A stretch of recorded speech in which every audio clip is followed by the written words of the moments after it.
A blood-stained white wedding dress and the deadly secret of the stranger in the black suit. The sunset over the Sonoma Valley is as beautiful as a painting, but it served as the backdrop for a horrifying tragedy. Amidst hundreds of glamorous guests, Claire stood alone with one sleeve empty until the door swung open. The space fell silent. Adrian walked in, carrying with him the overwhelming aura of someone accustomed to living in the shadows. His smile directed at her hadn't yet faded. Then the predator's dark muzzles were pointed directly into the middle of the crowd. A bloody love story awakens from the darkness. The pathology of Claire Bennett's suffering was fundamentally misread.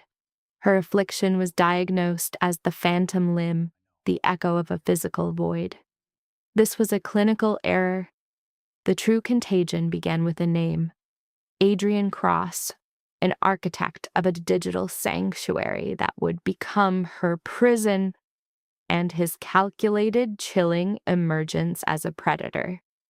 In mere hours, a wedding would devolve into a psychological battleground, revealing that her practiced state of being unseen was never a deficit, but a defense mechanism. This is the account of her metamorphosis, from a figure in the shadows to the one object a monster could not ignore.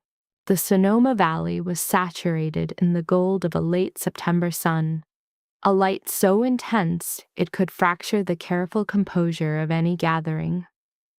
Here, Claire Bennett existed on the periphery, a study in self-erasure, her one hand a white-knuckled fist on her bag. The other arm was an absence, its sleeve meticulously pinned in a manner her mother termed dignified. Claire found the word offensive, a quiet insistence that her body's truth be managed for the comfort of onlookers. The accident, 4 years prior, had been an act of brutal devotion, a swerve to spare her twin, Stella, who emerged from the wreckage almost untouched. Following 3 days of unconsciousness, she awoke to the sterile geometry of a hospital room and a clinical verdict. The arm was unsalvageable. The physician's words were insulated with practiced compassion. Her family's sorrow was a dense, airless presence. Her twin, Stella, was seized by a survivor's guilt that manifested as a brief, intense promise of loyalty, a flame that died out 8 months later. Claire exhaled, watching the wedding guests assemble on the manicured lawn, a world of rigid symmetry that mirrored Stella's own desperate need for a flawless reality. "Are you joining the simulation or remaining on the fringe?" It was her cousin Maya, an embodiment of social duty radiating a well-rehearsed patience. "I am here," Claire stated without inflection. "Your mother was asking. She feared you might bolt." "I am not going anywhere," Claire replied. Maya proceeded toward the chairs, not waiting for her. Claire maintained her position, a deliberate perimeter she employed to deflect the predictable stares, the sympathetic glances that invariably settled on the space where her arm should have been.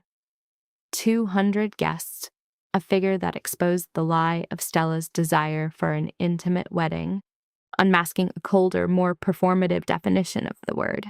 Claire saw her parents near the front rows. Her father was a bastion of placid composure, while her mother adjusted floral arrangements, her own disquiet seeping into the decor. "Claire!" Her mother's voice cut through the ambient noise. "You are here. I was becoming concerned. Let me look at you." Claire approached, steeling herself for the inevitable appraisal. Her mother's smile was a flawless, fragile construct that never reached her eyes. Her fingers enclosed Claire's single hand. "You appear lovely. The dress is flattering." This was untrue.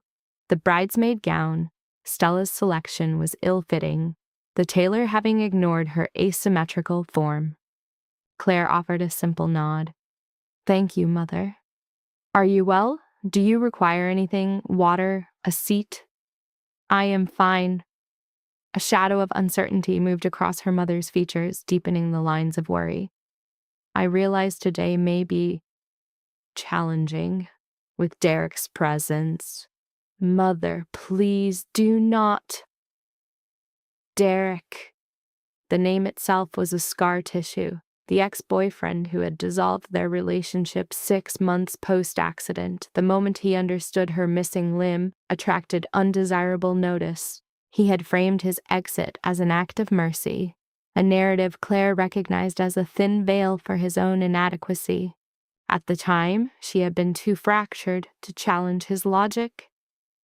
I only want you to be happy, her mother whispered. I know. Claire gently withdrew her hand. I am going to find my seat. She moved away without awaiting a response, navigating the rows of white chairs until she located the card bearing her name. The placement was strategic, a social cartography engineered for her invisibility. 3rd row, beside an uncle already drifting into sleep. It was perfect. She sat, adjusted her dress, and fought to disregard the persistent heat of an observer's gaze. Then, the music began its swell. The attendees rose. At the aisle's end, Stella materialized, a figure of ceremonial white, luminous with happiness.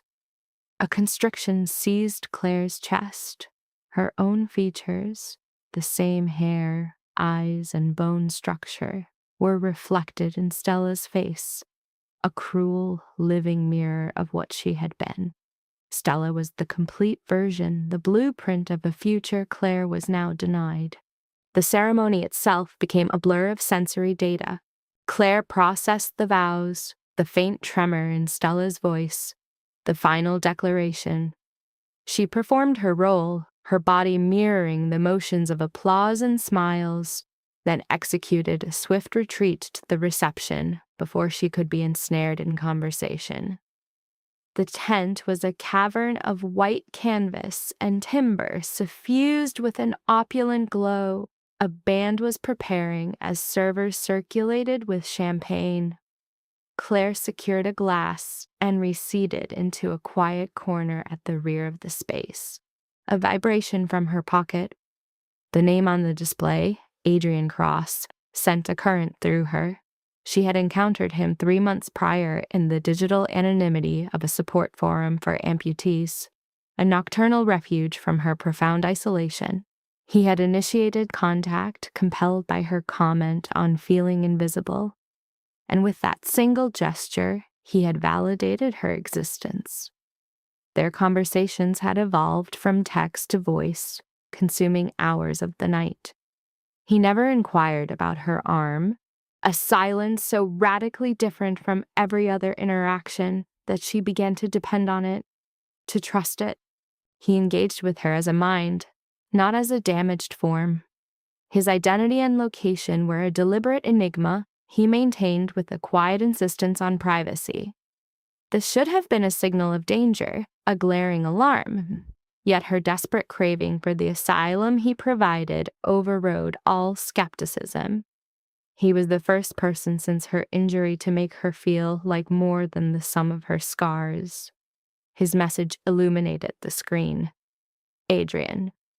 Status report on the wedding. Claire responded. Claire. Survival mode is active. Adrian. Is the threat assessment that severe? Claire. It is a beautiful form of overwhelming. Adrian. You realize you can always depart. Claire. Familial obligation demands I stay. Adrian. It is your life, Claire. You only need to decide it is worth defending. She contemplated his words, a validation so direct and incisive it was almost painful. Before she could formulate a reply, her name was called across the tent. Claire, I have found you. Stella navigated the crowd, her face flushed, and took her hand. I have been searching for you everywhere. It is time for photographs. Stella, I cannot. Please. Only the family. It will be brief. Claire's impulse was to decline, to evade the photographer's clumsy, inevitable attempt to compose a shot that would conceal her. Yet the expression on Stella's face was an emotional tool, a brilliant, pleading hope against which Claire possessed no defense. "All right," she heard herself concede, her voice thin. Stella's smile was radiant. "Thank you, you are the best sister."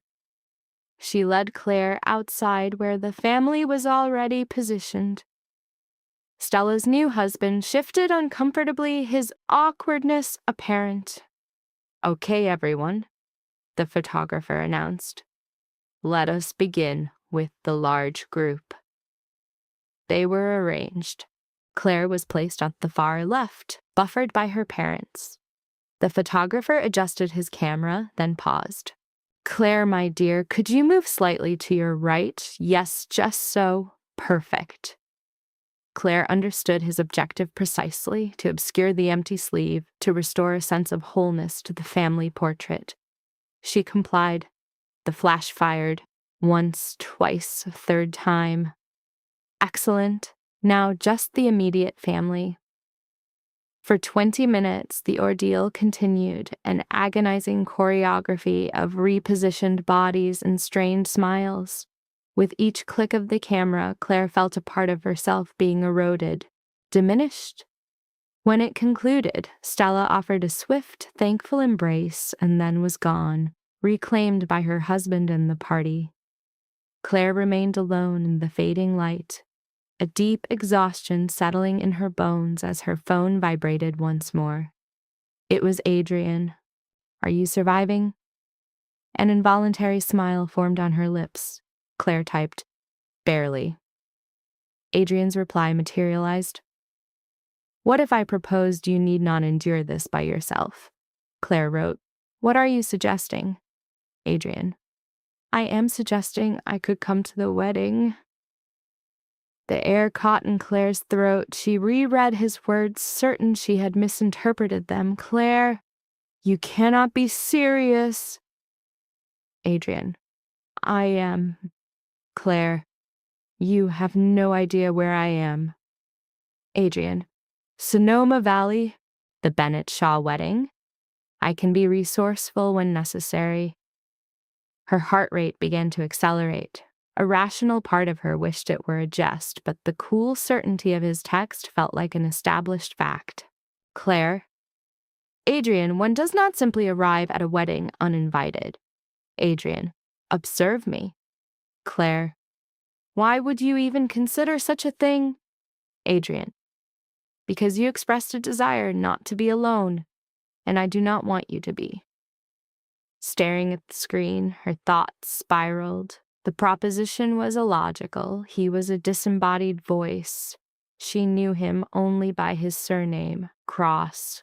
And yet, the concept of his presence, of someone in this assembly who perceived her beyond her physical state, was a potent intoxicant. Claire, "I do not know what to say." Adrian, "Simply say yes." After a pause, before reason could intervene, she typed her reply. Claire, "Okay, yes." Adrian, "Agreed, I will be there shortly." Claire's phone found her purse as tremors took her hands. It was an absurdity. His arrival was impossible. The words were a hollow comfort, a gesture of kindness. Yet a fragile, desperate hope within her prayed for his appearance. The celebration had reached its peak. Dinner was a masterpiece of filet mignon and roasted vegetables, an artifact too perfect for consumption. She traced patterns in the meal, feigning interest in an uncle's discourse on golf. The music swelled. Stella and her new husband took the floor, bathed in a sea of applause and strobing lights. As the DJ invited others to dance, the tent became a crucible of sound, laughter, and the chime of glasses. Claire remained a solitary observer, watching the swirling couples and Stella, the radiant axis of it all. At that moment, the entrance flaps parted. The revelry continued unabated, but for Claire the atmosphere shifted, crackling with a sudden energy that raised the hair on her arms. She turned her gaze. A man occupied the entrance, tall, with powerful shoulders, cloaked in a black suit that spoke of a wealth beyond the room's comprehension. His dark hair was impeccably arranged, and his face, a configuration of sharp angles and piercing eyes, was a study in silent command. He did not survey the room. He moved with the innate certainty of a man for whom obstacles simply dissolve. His focus was singular, locked onto Claire. Her heart faltered. It defied belief. Yet there he was, standing before her, and his voice was the same low, steady, and disarmingly calm timbre of their late-night calls. "Hello, Claire." She could only stare, breathless. "Adrian."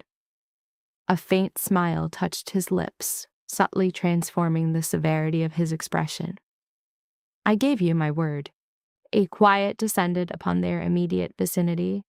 The gazes were now overt, and a current of whispers began to circulate. Claire saw her mother across the tent, her face ashen, her hand clutching her father's arm.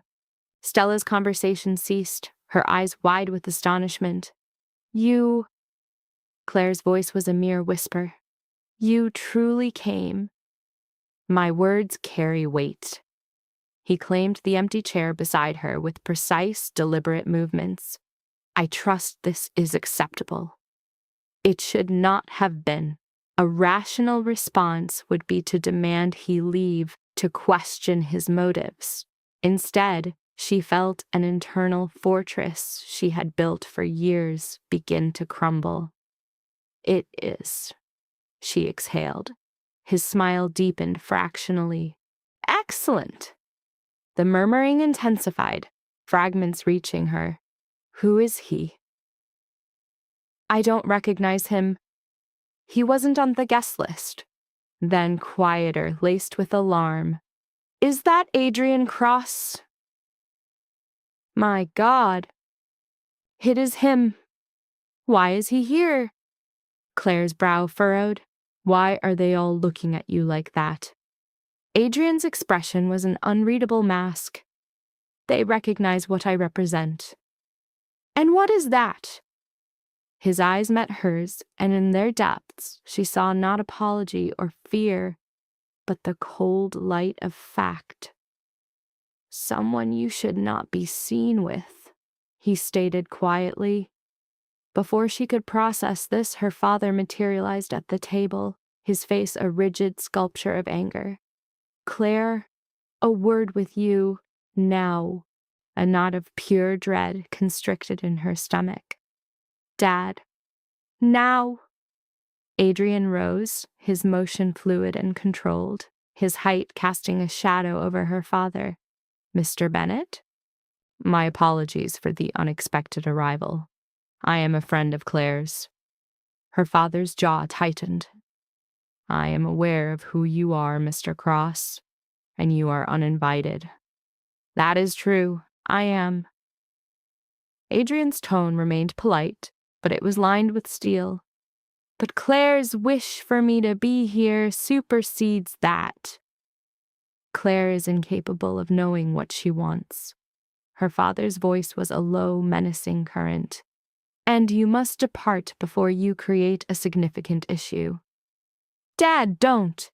And Claire rose to her feet, her heart a frantic drum. "He is my guest." Her father's stare was a physical blow of disappointment. "Claire, you are blind to what you are doing." "Perhaps I am," she retorted, her voice trembling. "But for once, allow me the dignity of my own mistake." The ensuing silence was dense and suffocating. Her father's gaze flickered between her and Adrian. Finally, he retreated a step. "Very well," he uttered, his voice barely audible. "But when this implodes, do not claim I failed to warn you." He turned and moved away with stiff formality. Claire collapsed back into her chair, her body racked with tremors. Adrian resumed his seat, his expression impassive. "I regret that." "For what?" for complicating your evening. She shook her head. You haven't complicated anything. You're the only one present who actually chose to be with me. His features softened. That is not the truth. It is, she insisted, her gaze falling, her voice cracking. You cannot know what it is to be the damaged one, the one treated like fragile glass. I have been a ghost for so long, and then you saw me. You gave me a sense of substance. Adrian reached across the table, his hand enveloping hers. The contact was warm, solid, real. You have substance, Claire, he said, his voice gentle. More than you realize. She looked at him, and for an instant, the frantic world around them ceased to exist. There was only the anchor of his hand and the weight of his words. Then a scream knifed through the tent. Claire's head snapped toward the sound, her heart seizing as guests recoiled from the entrance in a wave of panic. 3 men stood in the breach. They were dressed in black, their faces were grim, and their hands held firearms. In a heartbeat, Adrian was on his feet, positioning himself as a shield between Claire and the entrance. Get behind me, he commanded, his voice suddenly stripped of all warmth. What is going on? Claire's voice was a thread of sound. A contingency I had hoped to avoid tonight. One of the intruders stepped forward, his weapon finding a target, his voice a thunderclap in the chaos. Adrian Cross, you have 5 seconds to surrender, or every life in this tent is forfeit. The gunman began his count without pause. 5. Claire's body turned to ice. She couldn't draw a breath, couldn't form a thought. The weapon was not a prop. It was a heavy, real instrument of death aimed at them all. 4. Adrian's hand clamped onto her wrist, not painfully, but with an unyielding grip that screamed of emergency. On my signal, he murmured, his voice for her ears alone. Run to the rear exit. Do not look back. I will not leave you. 3. Claire? Adrian's eyes captured hers, and their intensity was breathtaking. I need you to trust me. She had no time to reply. He pivoted, stepping forward, raising his hands in a gesture that was both capitulation and challenge. Victor, he said, his voice slicing through the fear. You always did possess a flair for the theatrical. The man, Victor, revealed a smile that chilled Claire to the bone. Adrian, it has been some time. Not nearly enough. Now that wounds me. Victor's weapon lowered slightly, though his men remained rigid. I assumed you would welcome the sight of an old friend. Friendship was never our bond. Wasn't it? Victor's eyes catalogued the scene, the terrified faces, the broken glass, Stella, a frozen sculpture in silk. Then what was our term? Associates, brothers, or did we have another name for it? Adrian remained silent. His posture was controlled, but Claire could now perceive the tension in his shoulders, his hands clenching into fists at his sides. Victor's grin widened, the expression of a predator sensing weakness. His question was a surgical instrument designed for a public dissection. You never disclosed your origins to them, did you? A captive audience was the perfect leverage. Adrian's silence was an admission. Victor advanced, positing that men like Adrian only emerge when the stakes fundamentally shift. Then his gaze slid to Claire, branding her the true prize. A deep cold seized her. Adrian shifted to shield her, a symbolic defense. Victor's calculus was clear. Men of Adrian's kind do not attend weddings without a compelling motive. The woman, Victor deduced, was the fulcrum of this new life, making her his point of leverage. He adjusted his aim, the muzzle of his pistol finding Claire, cementing his tactical control. Now she has my attention too. The room detonated into raw panic. A tide of screaming guests surged backward, overturning furniture. Claire's father made a desperate lunge, only to be contemptuously cast aside. Adrian became a blur of motion, closing the distance, his hand seizing Victor's wrist in a vicious torque that sent the firearm skittering away. Pinned, Victor still laughed, a sound that celebrated the resurrection of a past self Adrian had tried to enter. He jeered, "How many years has it been since you've done that? 2, 3? Adrian's response was a low growl. The skills were corroded, but not forgotten. A second gunman closed in, pressing a pistol to Adrian's temple. "Release him!" Adrian did not react, his own threat a near silent promise. His death would beget another. The man sneered, seeing only a civilian masquerading as a warrior. "Make your move." The air grew thick with tension. Claire's heart hammered her ribs. The guests were now a gallery of terrified statues, their silence punctuated only by her mother's quiet sobbing. Claire's sister was a pale specter in her husband's embrace. Claire herself was immobilized, a phantom pain igniting in her leg for the first time in months.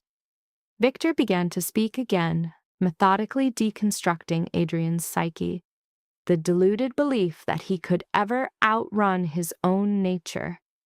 His feigned pity was a veneer for his sadism, explaining how their shared history was an indelible mark. "Enough!" Adrian's voice was the blade of ice. He declared his terms, his own life in exchange for theirs. He would go willingly if every guest was permitted to leave unharmed. Claire's cry was punctuation mark in a silent standoff, yet Adrian's focus remained unbroken, a predator locked on its rival. "They are irrelevant to this," he stated, his words an attempt to draw a line between two worlds. Victor offered a pantomime of thought before his smile returned. A weapon in its own right, the deal he announced would be amended. The woman would serve as collateral. The offer was now a command. A nerve twitched in Adrian's jaw as Claire watched him weigh the calculus of violence. But Victor's voice sliced through the tension, delivering a quiet, devastating addendum. He articulated how, should Adrian make a single move, his associates would unleash a storm of violence upon everyone present, naming her family, even a nephew no older than 10. "The decision rests with you, Adrian," Victor declared, the hourglass of their lives now inverted. In that moment of utter defeat, Adrian conceded. Victor adjusted his suit, reclaimed his sidearm, and issued the command. As hands descended on Claire, she fell back, the impact igniting a constellation of pain behind her eyes as she heard Adrian scream her name. A sound ripped from the very fabric of his being. She observed him struggling against his restraints, his eyes a battlefield of raw fury and absolute powerlessness. A captor pulled her upright, fingers pressing into her flesh like vices. "Walk." An attempt to speak was stifled by a hand clamped over her mouth. They were forced out in a grim procession, Adrian's gaze tethered to hers. The evening air felt frigid on her skin, a stark counterpoint to the smothered grief they left behind. A black SUV waited at the curb, an idling specter of judgment. With a curt gesture, Victor opened the rear passenger door. Adrian was shoved inside, then Claire followed, the door sealing their fate with a heavy thud. While a fourth man drove, Victor claimed the front seat. The vehicle was in motion before Claire could reclaim her breath. She retreated against the door, consumed by a profound, violent shudder. Beside her, Adrian was a statue of contained rage, his stare fixed on the road ahead. Her question of their destination was a fragile whisper. Victor's reflection appeared. A place for privacy. It was a location, he elaborated, for reconciling old accounts. His focus settled on Adrian. You ceased to exist 3 years ago. You left a vacuum. Adrian's response was toneless. I was done.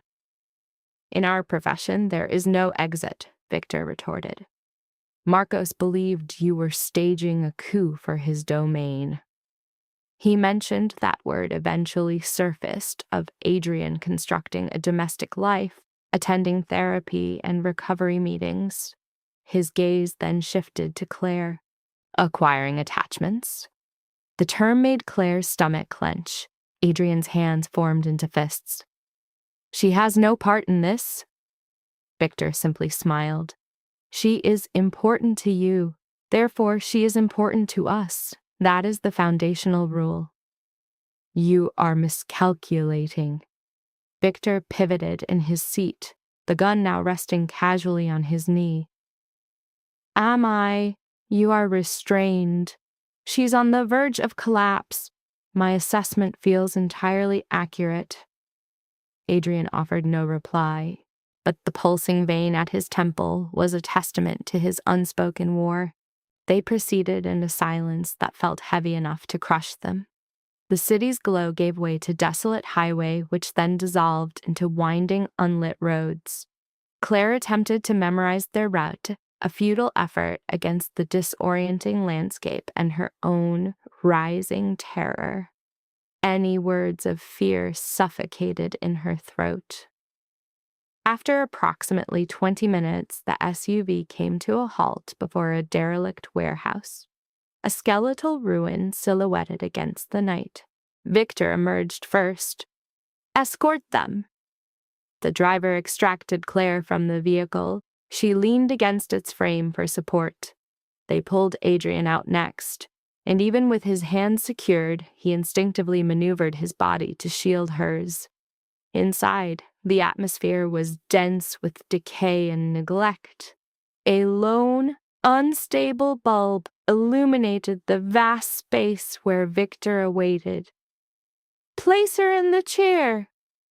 One of the men produced a rusted metal chair, forcing her into it.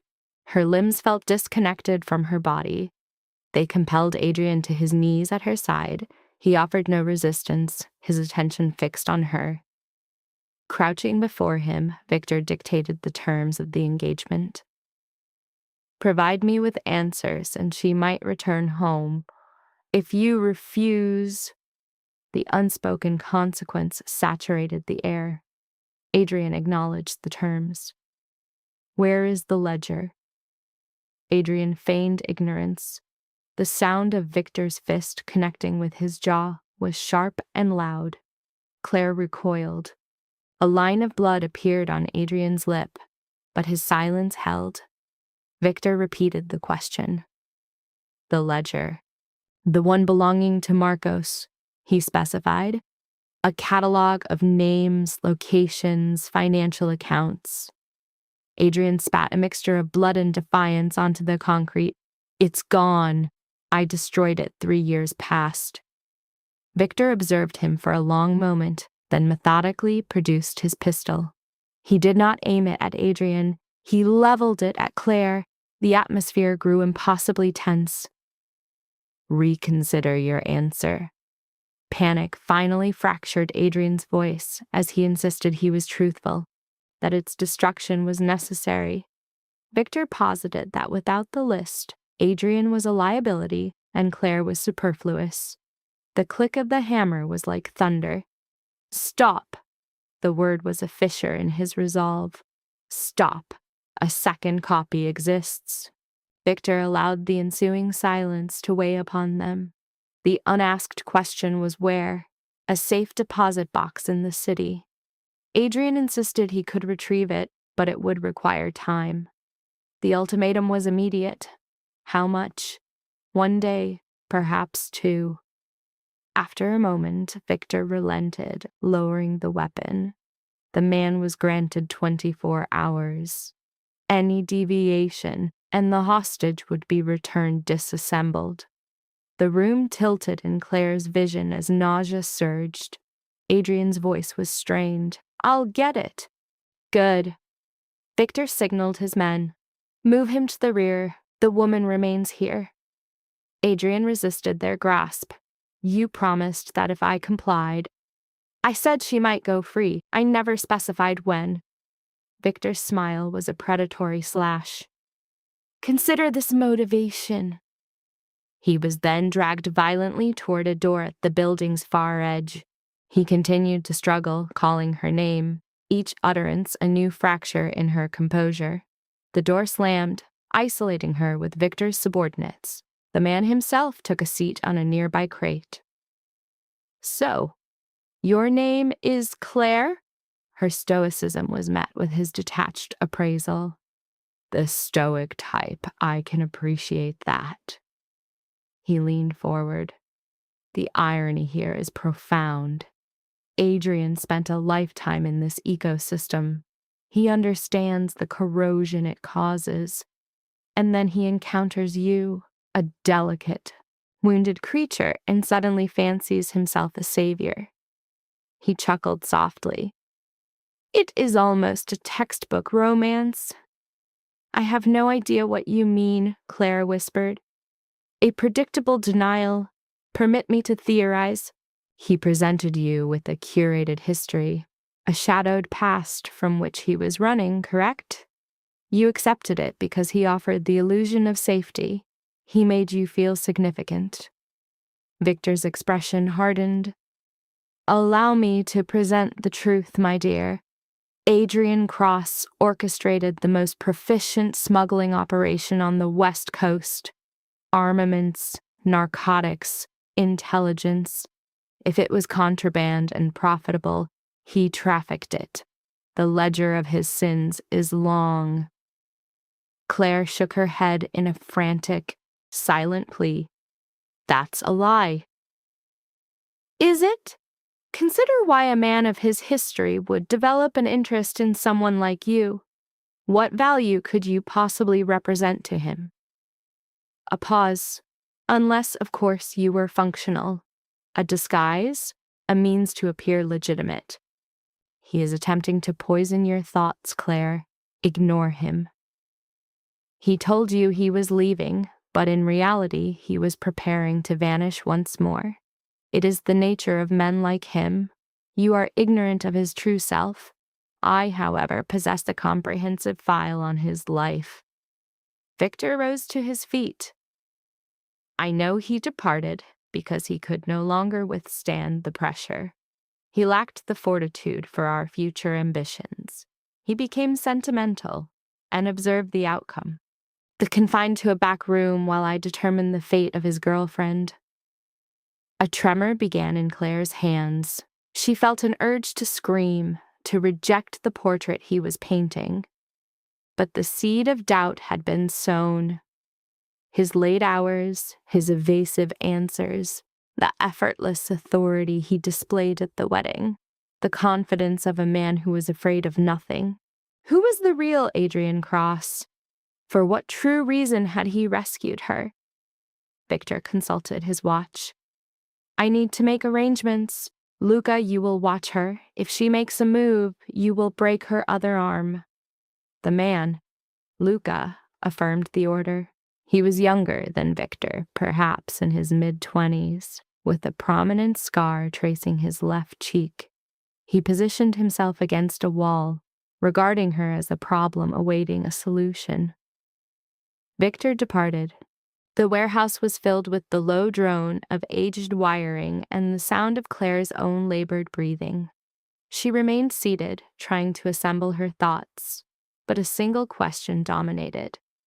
How had she transitioned from a forgotten sister to a prisoner in a warehouse in under 2 hours? Time began to lose its meaning. They had confiscated her phone during the abduction. The dress was frayed at the bottom from her fall. Her shoulder throbbed where Luca had gripped it, and somewhere in the back of this ruin, Adrian was captive, and she could not know if he was injured or strategizing or just as consumed by fear as she was.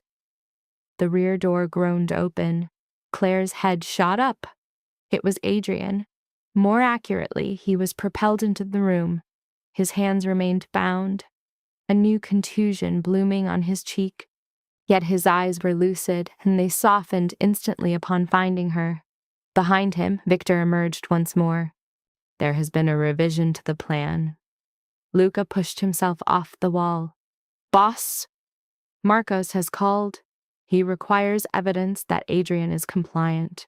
Victor strode toward Claire, pulling her to her feet by her arm.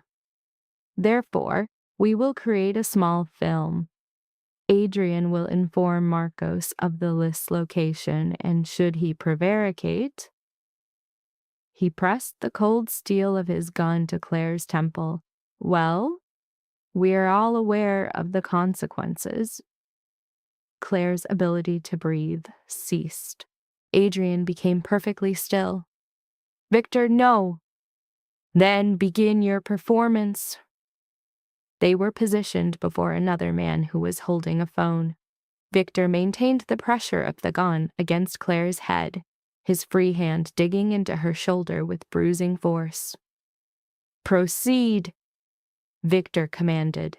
Adrian looked directly into the camera's lens. His voice was unnaturally calm, a thin veneer of ice over a current of terror. The list is secured in a safety deposit box at the First National Bank, downtown branch. Box 473. The key is affixed to the underside of the desk in my former apartment on 7th Street. The apartment number? Victor demanded. 308. Splendid. Victor withdrew the gun. You see, quite straightforward.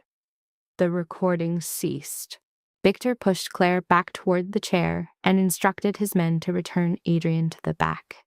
Before they could comply, the main doors of the warehouse imploded. All heads turned. Claire registered only the glare of headlights, a chaos of motion and shouting, and then the blinding staccato of gunfire. The world dissolved into a maelstrom of light and percussion.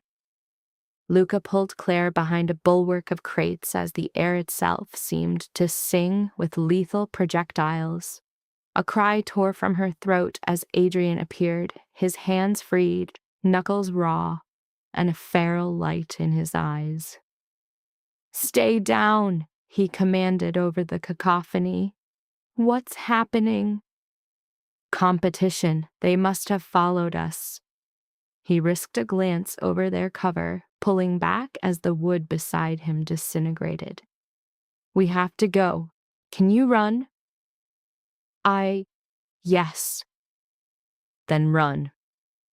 His hand found hers, a firm anchor pulling her into motion. They navigated the crossfire toward an exit, a low scramble through a symphony of destruction. Claire's legs felt like a stranger's, but Adrian's grip was an undeniable force, propelling her forward. They burst from the building's confines into the night, the gravel lot behind them strobing with muzzle flashes. Adrian steered her toward a line of trees, and they were consumed by darkness, branches clawing at Claire's face. The gunfire receded, supplanted by enraged shouts and the growl of engines. Deep within the woods, they collapsed behind a fallen log, lungs burning, Claire's body racked by a violent, uncontrollable tremor. Are you hurt? Adrian's hands framed her face in a gesture of urgent inspection. I don't know. Look at me, Claire, look at me. She complied. His face, smeared with dirt and blood, was a mask of chaos, but his eyes held a core of profound stillness. We are going to be safe, he stated. I promise you. You can't promise that. I just did. The sound of a breaking branch made Adrian a statue, pulling her behind his body. The source of the alarm was merely a deer, bolting from the disturbance into the deeper shadows. He released a breath. "We have to keep moving. Put some distance between us and them." "Where are we going?" "There's a town about 3 miles east. We can get help there." "And Victor?" "Victor's got bigger problems right now." Adrian drew her to her feet. "Let's go." They moved with a hunter's quiet through the woods. Claire's dress was sacrificed to the thorns, and her feet registered a silent, searing protest. Her breathing was a ragged, desperate percussion. She moved onward, sustained by Adrian's grip, sensing that to stop would be to completely unravel. After an immeasurable passage of time, they breached the tree line onto a paved road. Far ahead, a faint halo of light signified a town. They walked toward the glow, the space between them saturated with the silence born of trauma. They arrived at the town's edge to find it shuttered and still, a place that surrendered to the night after 9 post-meridian. Adrian located a functioning payphone at a gas station while Claire simply existed under the electric hum of the lights, hollowed out and numb. He returned from the call. "A friend is on the way to pick us up. We'll be safe soon." Safe! The word was an alien concept on Claire's tongue. Adrian moved closer. "I know you have questions." "Questions?" Her laugh was a fractured, discordant sound. "You think I have questions? Adrian, your partner just held me at gunpoint, told me you ran a smuggling ring, that you're a killer." Her voice broke. "So yes, I have questions, starting with who the hell are you?" He absorbed the accusation without flinching. "I'm a man who made a litany of bad choices, who did monstrous things for a very long time, who tried to erase that man and begin again."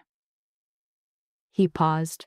"And who meant every single word I ever said to you." "How am I supposed to believe that?" "You can't. Not right now." His eyes fell away from hers. "But I will take all the time required to prove it, if you'll allow me." Claire's immediate instinct was rage, a primal urge to flee this new reality. But exhaustion was a physical weight, and he was the sole bulwark against the darkness. She offered a single defeated nod. They waited in the stillness. An unmarked sedan materialized, its driver a woman whose gaze missed nothing and whose lips offered no words. She delivered them to a motel at the town's edge, passed a key to Adrian, and vanished. The room was modest and worn, yet meticulously clean. Adrian secured the lock, checked the windows, then his body seemed to capitulate, collapsing onto the edge of the bed. Claire remained frozen in the center of the room, a tremor running through her.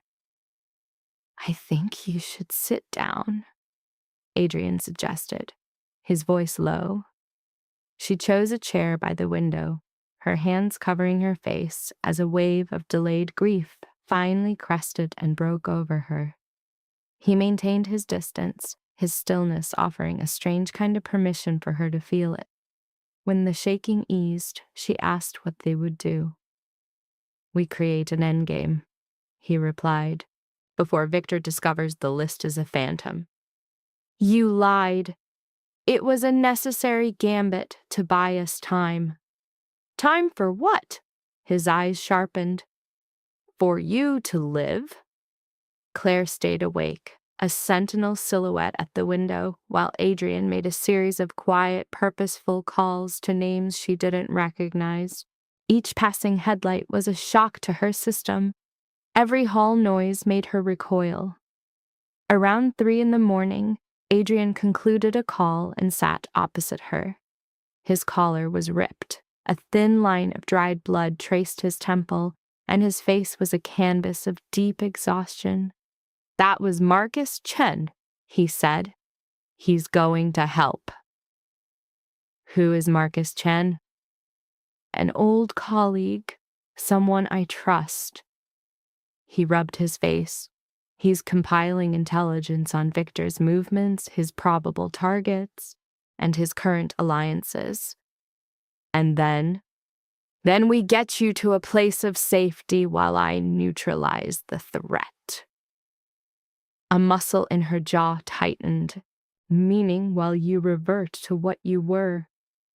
No, I mean while I rectify the consequences of my own arrogance of thinking I could simply walk away. He met her gaze.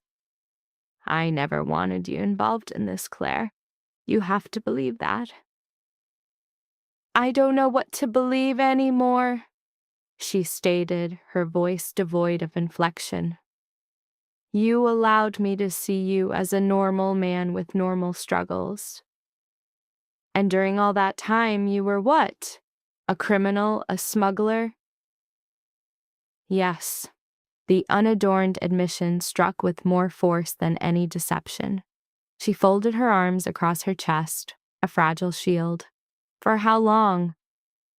8 years. It began when I was 22.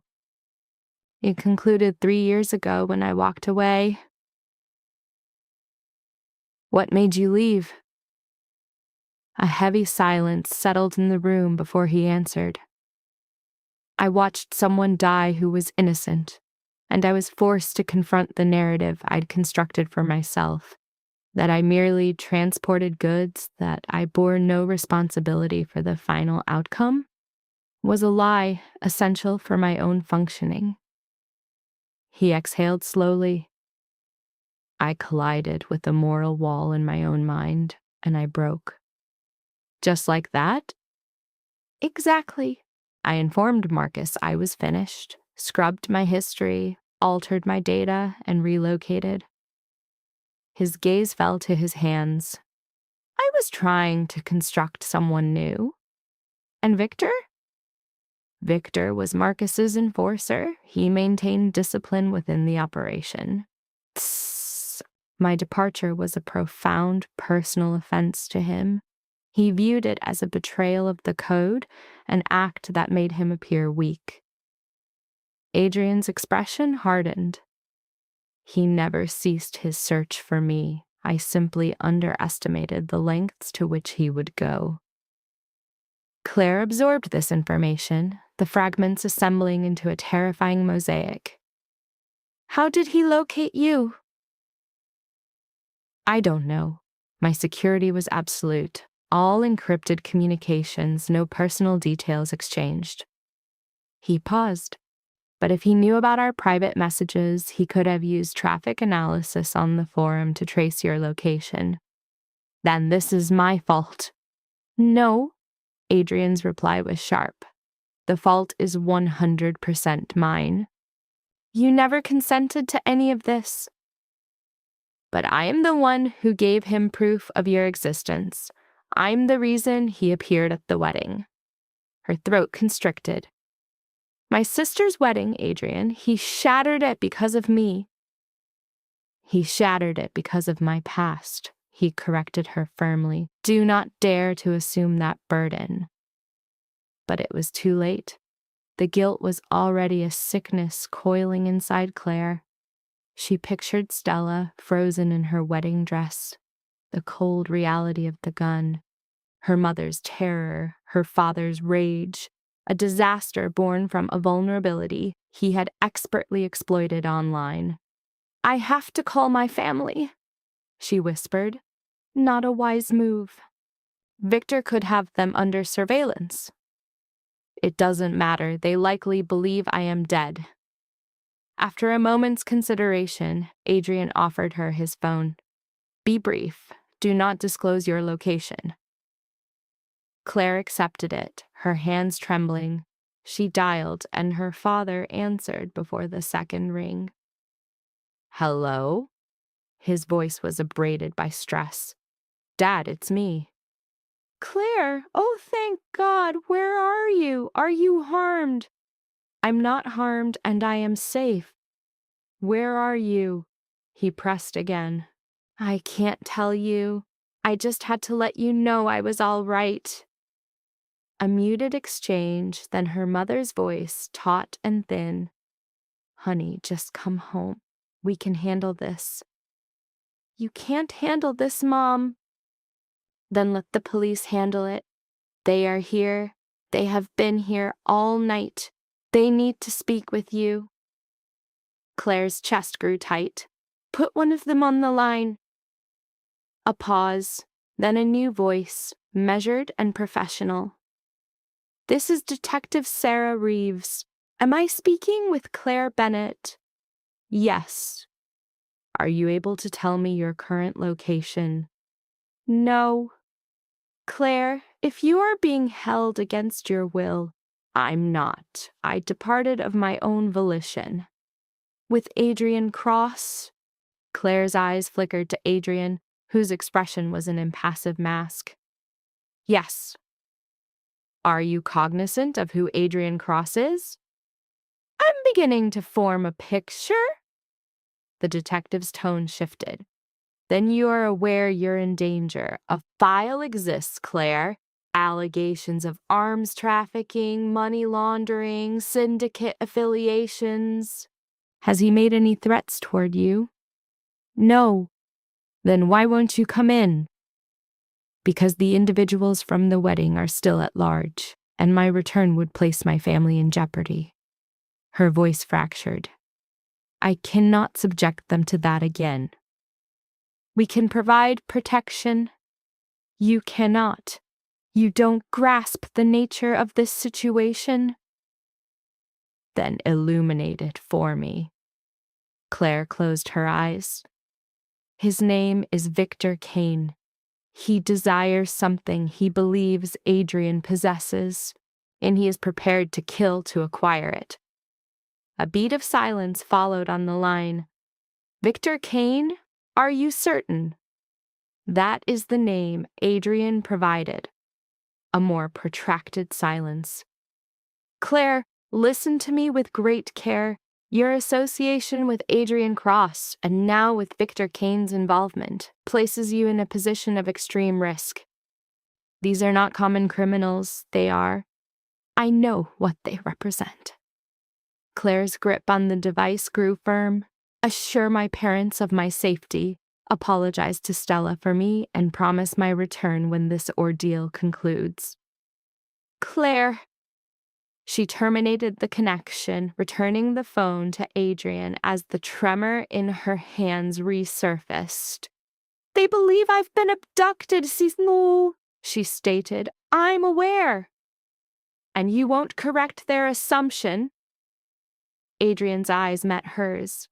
I did not abduct you, but I immersed you in a lethal conflict, so their view is not entirely without merit. His candor was more alarming than any deception. Claire rose, compelled to find new air, to escape the moment's gravity. She approached the window, gazing upon the vacant parking area. I require a complete account, she said, her back remaining toward him. The entire truth, without omissions or evasions. Agreed. What variety of goods did you transport? The cargo varied, primarily armaments, occasionally narcotics. At other times it was sensitive intelligence, stolen data, materials for extortion, anything with a buyer. Have you ever taken a life? A beat of silence. Indirectly. Elaborate. It means I issued directives that resulted in fatalities. I associated with men who kill professionally. I ignored violence when it was profitable. His tone was devoid of emotion, yet it failed to conceal the self-disgust beneath. So, though I never personally fired the weapon, my hands are far from clean. A current of revulsion passed through Claire. And you believed you could simply abandon that existence and begin anew? I believed I could make the attempt. Through deceit, by inventing a false identity, by striving to become a better man. Adrian got to his feet. I understand the appearance of this. I know what you must conclude about me, but the desire to change, the sickness I felt for who I was, that was genuine, Claire. What we had, that was genuine. Halt. She pivoted to confront him. You will not make me a component of this narrative. Do not use me as the catalyst for your redemption. That is not my intention. Then what is your intention? My intention is to say that being with you reminded me what it was to feel human, to be perceived as more than an instrument or a target. Perhaps that was a selfish act. Perhaps I should have kept my distance, but I did not. And this is our reality. I will take any measure necessary to ensure your safety, even if it earns me your hatred. Claire observed him. A rawness bordering on despair was visible in his eyes. And defying all logic, the falsehoods, the peril, the demolition of her world, a minuscule part of her still yearned to trust him, a notion she recognized as madness. I need some fresh air, she said. Claire, it isn't safe. I just need a moment. She moved past him and through the doorway. The pre-dawn atmosphere was frigid. Reaching the lot's edge, she sat on the curb, her head in her hands. She registered his approach behind her seconds later.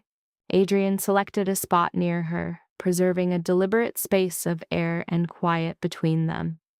For a considerable time, neither of them spoke. While I was at the warehouse, he started, my only thought was of you with Victor. I understood his method perfectly. He was infiltrating your mind, suggesting I was manipulating you, that you were insignificant. He studied her expression. Am I mistaken? Claire did not respond. He has a talent for it, for locating the single exposed nerve and applying pressure. It's the reason Marcus retained his services for so long. Adrian manipulated a small, coarse stone in his hand. But there is a single thing he is incapable of grasping. She is not a stratagem. She is a foundation. For the initial time in 3 years, he clarified, he had the sensation of living rather than merely enduring. Her voice offered a soft counterpoint. That is a significant weight for a person you barely know. He acknowledged the validity of her statement with a nod. The first birdsong of morning pierced the tense atmosphere, a stark juxtaposition to the preceding hours of adrenaline. What is your course of action? She inquired, a request for any semblance of stability. To see this to its end, I am handling it, he evaded, and the quiet resumed. Victor's motivations are pure avarice. That list represents a map to immense wealth. It contains identities, accounts, transit routes, a treasure trove of raw information. The strategy is a perilous gambit. Present him with a flawless fake to secure Adrian's release. When she questioned the consequences of failure, a muscle in his jaw twitched. Then I will force him he said, his voice lowering to something colder, more elemental. The change in his delivery sent a chill across Claire's skin. This was the man shaped by 8 years of violence, the one who issued fatal commands. I do not want anyone harmed on my account, she whispered. His reply was a stark dismissal of her wish. He pivoted to face her completely, a solid, immovable figure. You are not in a position to request civility. Not with him, he declared. He recounted the specific threats Victor had made against her, his rationale for the coming events. I will do what is required to keep you alive, and I will feel no remorse for it. The absolute conviction in his voice did not frighten her. It was a strange solace that quieted the chaos in her thoughts. All right, she exhaled. The simple agreement appeared to surprise him. All right? All right, do what you must.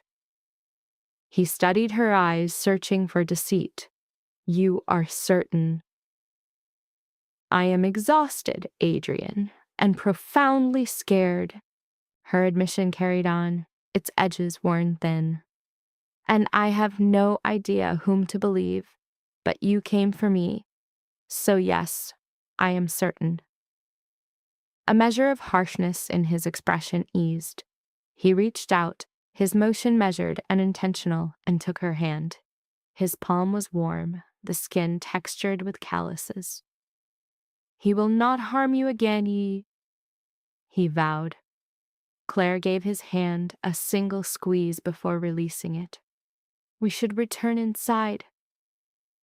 They re-entered the room as the rising sun colored the horizon, not with the promise of beauty, but with the urgency of a ticking clock. A vibration from his phone caused the muscles in his jaw to tighten. What's happened? She inquired. Marcos has information. Victor is no longer operating solo. He has contacted some old associates. He read the message on his device. 3 of them from his former crew. They are convening at a location downtown. For what reason? Because I informed him that was the site of the First National Bank, the supposed location of the safety deposit box. He cursed quietly, a sharp expression of annoyance. He's going to verify my information, and upon discovering the lie, he will begin actively hunting us. Understood, she replied, her thoughts racing. What is our estimated time frame? 12 hours, perhaps. Less if he is efficient. Then we must reach him before he acts. He looked at her, processing her abrupt change in strategy. What are you proposing? I'm proposing Victor anticipates that you will flee. He expects you to go into hiding, that you'll attempt to protect me from a distance. A rush of adrenaline moved through Claire, yet her voice remained firm. Therefore, we will do the one thing he does not foresee. We will go directly to him. That is a suicide mission, he retorted. Every aspect of the past 24 hours has been irrational, she countered, folding her arms as a shield. You claimed you would do anything. Let us act. We provide him something he wants. He lets us go. And this is concluded. Claire, you don't grasp what you're suggesting. I grasp it perfectly. You will create a duplicate of the list, one that appears authentic. And I will be the one to deliver it. No, absolutely not. He will not harm me if I represent his payment. You cannot know that for sure, and you cannot be sure that he will, Claire countered, narrowing the gap between them. This is my choice, Adrian. She confronted him about his pattern of making decisions for her. The warehouse, the sanctuary. This time I decide, and I am choosing to no longer be a pawn. He simply observed her, his mind evidently striving to comprehend this altered version of her. A subtle shift occurred in his expression before he finally offered a slow, hesitant nod. Very well, but we do it my way. We adhere to my protocols. If anything seems amiss, you are to leave. You escape. Immediately. Agreed. He took out his phone. I need to set the right assets in motion. While he placed his calls, she sat with the immense gravity of the decision she had just made. Only a day before, her most significant worry was engaging in small talk at a wedding. Now she was arranging a confrontation with a man who wished for her death. Her phone, which she believed was gone, vibrated from his jacket pocket. He retrieved it and gave it to her. It has been ringing continuously for the last hour, he remarked. The display illuminated with a desperate sequence of missed calls and messages from her relatives. A pang of guilt and sadness constricted her chest as she scanned them. One name was prominent like a fresh injury. Stella. I must speak with you. It is critical. Contact me. Claire initiated the call. Stella answered on the initial ring. Claire, oh my God, what has been happening? I am all right. I am unable to provide a full explanation at the moment. The authorities are here. They informed us you departed with him. That he is a dangerous individual. It is more complex than that, Stella. Is he forcing you to remain with him? No. Then why have you not returned home? Claire pressed her eyes closed, as if to shut out the situation. Because the men who interrupted your wedding are still at large, and I cannot return while they are searching for me. A silence followed, and then Stella's voice returned, faint and fractured. This is entirely my fault. What are you referring to? That man, Victor, he attended the wedding to locate you because I informed him of your presence. Which implies that, had I not, her voice broke, if you had not attended, you would be unharmed now. Stella, no, that is not. Yes, it is. And there is something more I must confess, from many years ago. Stella inhaled unsteadily. I was cruel to you, Claire. Following the accident, I alienated you because I could not handle the guilt. Your presence was a continual reminder of your sacrifice for me, and rather than expressing gratitude, I resented you for it. Claire felt her throat constrict. Stella, no, allow me to finish, please. She took another breath. I spread falsehoods about you. I claimed you were not managing well, that you were causing difficulties for everyone. The architecture of betrayal is laid bare as Stella confesses to manufacturing a crisis, admitting, I painted you as the problem so they would stop looking at us both. Her voice finally falters as she recounts turning their inner circle against Claire. But Claire's reply, stop, is not a plea, it is a verdict. A hollow, wounded laugh meets the apology. For 4 years, you let me think I was losing my mind, and it was you. In the face of remorse, Claire delivers a stark, final truth. Sorry doesn't unbreak things, Stella. Stella's attempt to reframe her actions as a tragic necessity, I never, ever wanted you to be hurt, is met with Claire's furious tears and a sharp, it's a little late. Then, a sudden pivot reveals a deeper instinct. Wait, just answer me. Are you safe? Her gaze shifts to Adrian, lost in his own hushed call. I don't know if I'll ever be okay, but I will try, she resolves, ending the connection. When Adrian approaches, asking if she's all right, her response is clear. Not even in the same universe as all right.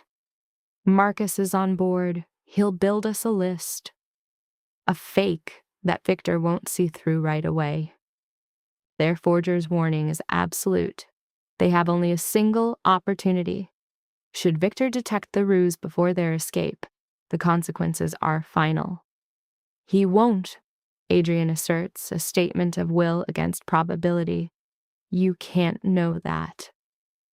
No, but I'm finished with being afraid, Claire declares, rising both physically and metaphorically.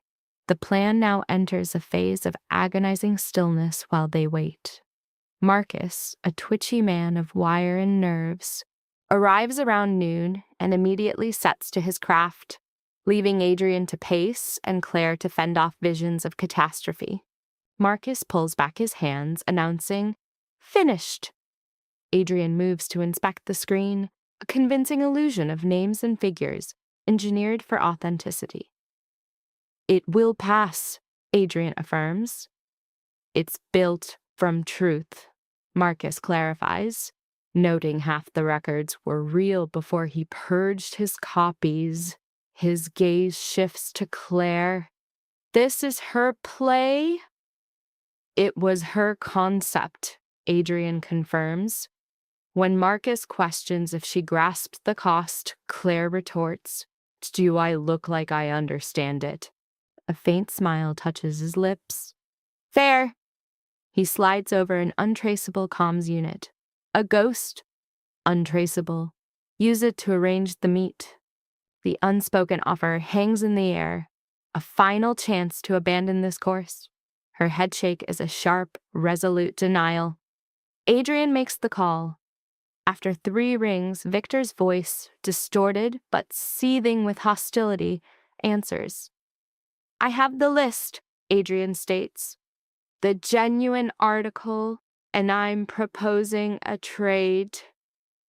After a burst of rage, the terms are laid out. The list for Adrian's life and Claire's freedom. A tense silence follows before Victor's amplified voice fills the room. Name the location and time. Tomorrow night, Pier 19. You bring 4 men, maximum. We do the swap, and this ends. How do I know this isn't a setup? You don't. Adrian's leverage is absolute. You are out of options. This is the last copy in existence. His tone is glacial. Accept the terms or don't. A pause, then surrender. Done. Tomorrow, 9 p.m. Victor's parting threat is a chilling vow. If this is a trick, they will never find what's left of her. The line cuts. Claire exhales a breath she didn't know she held. He agreed. For the moment, Marcus interjects. You're walking into an ambush. He won't just let you leave. I know, Adrian confirms. That is why we are bringing backup. What kind of backup? The kind you want no part of?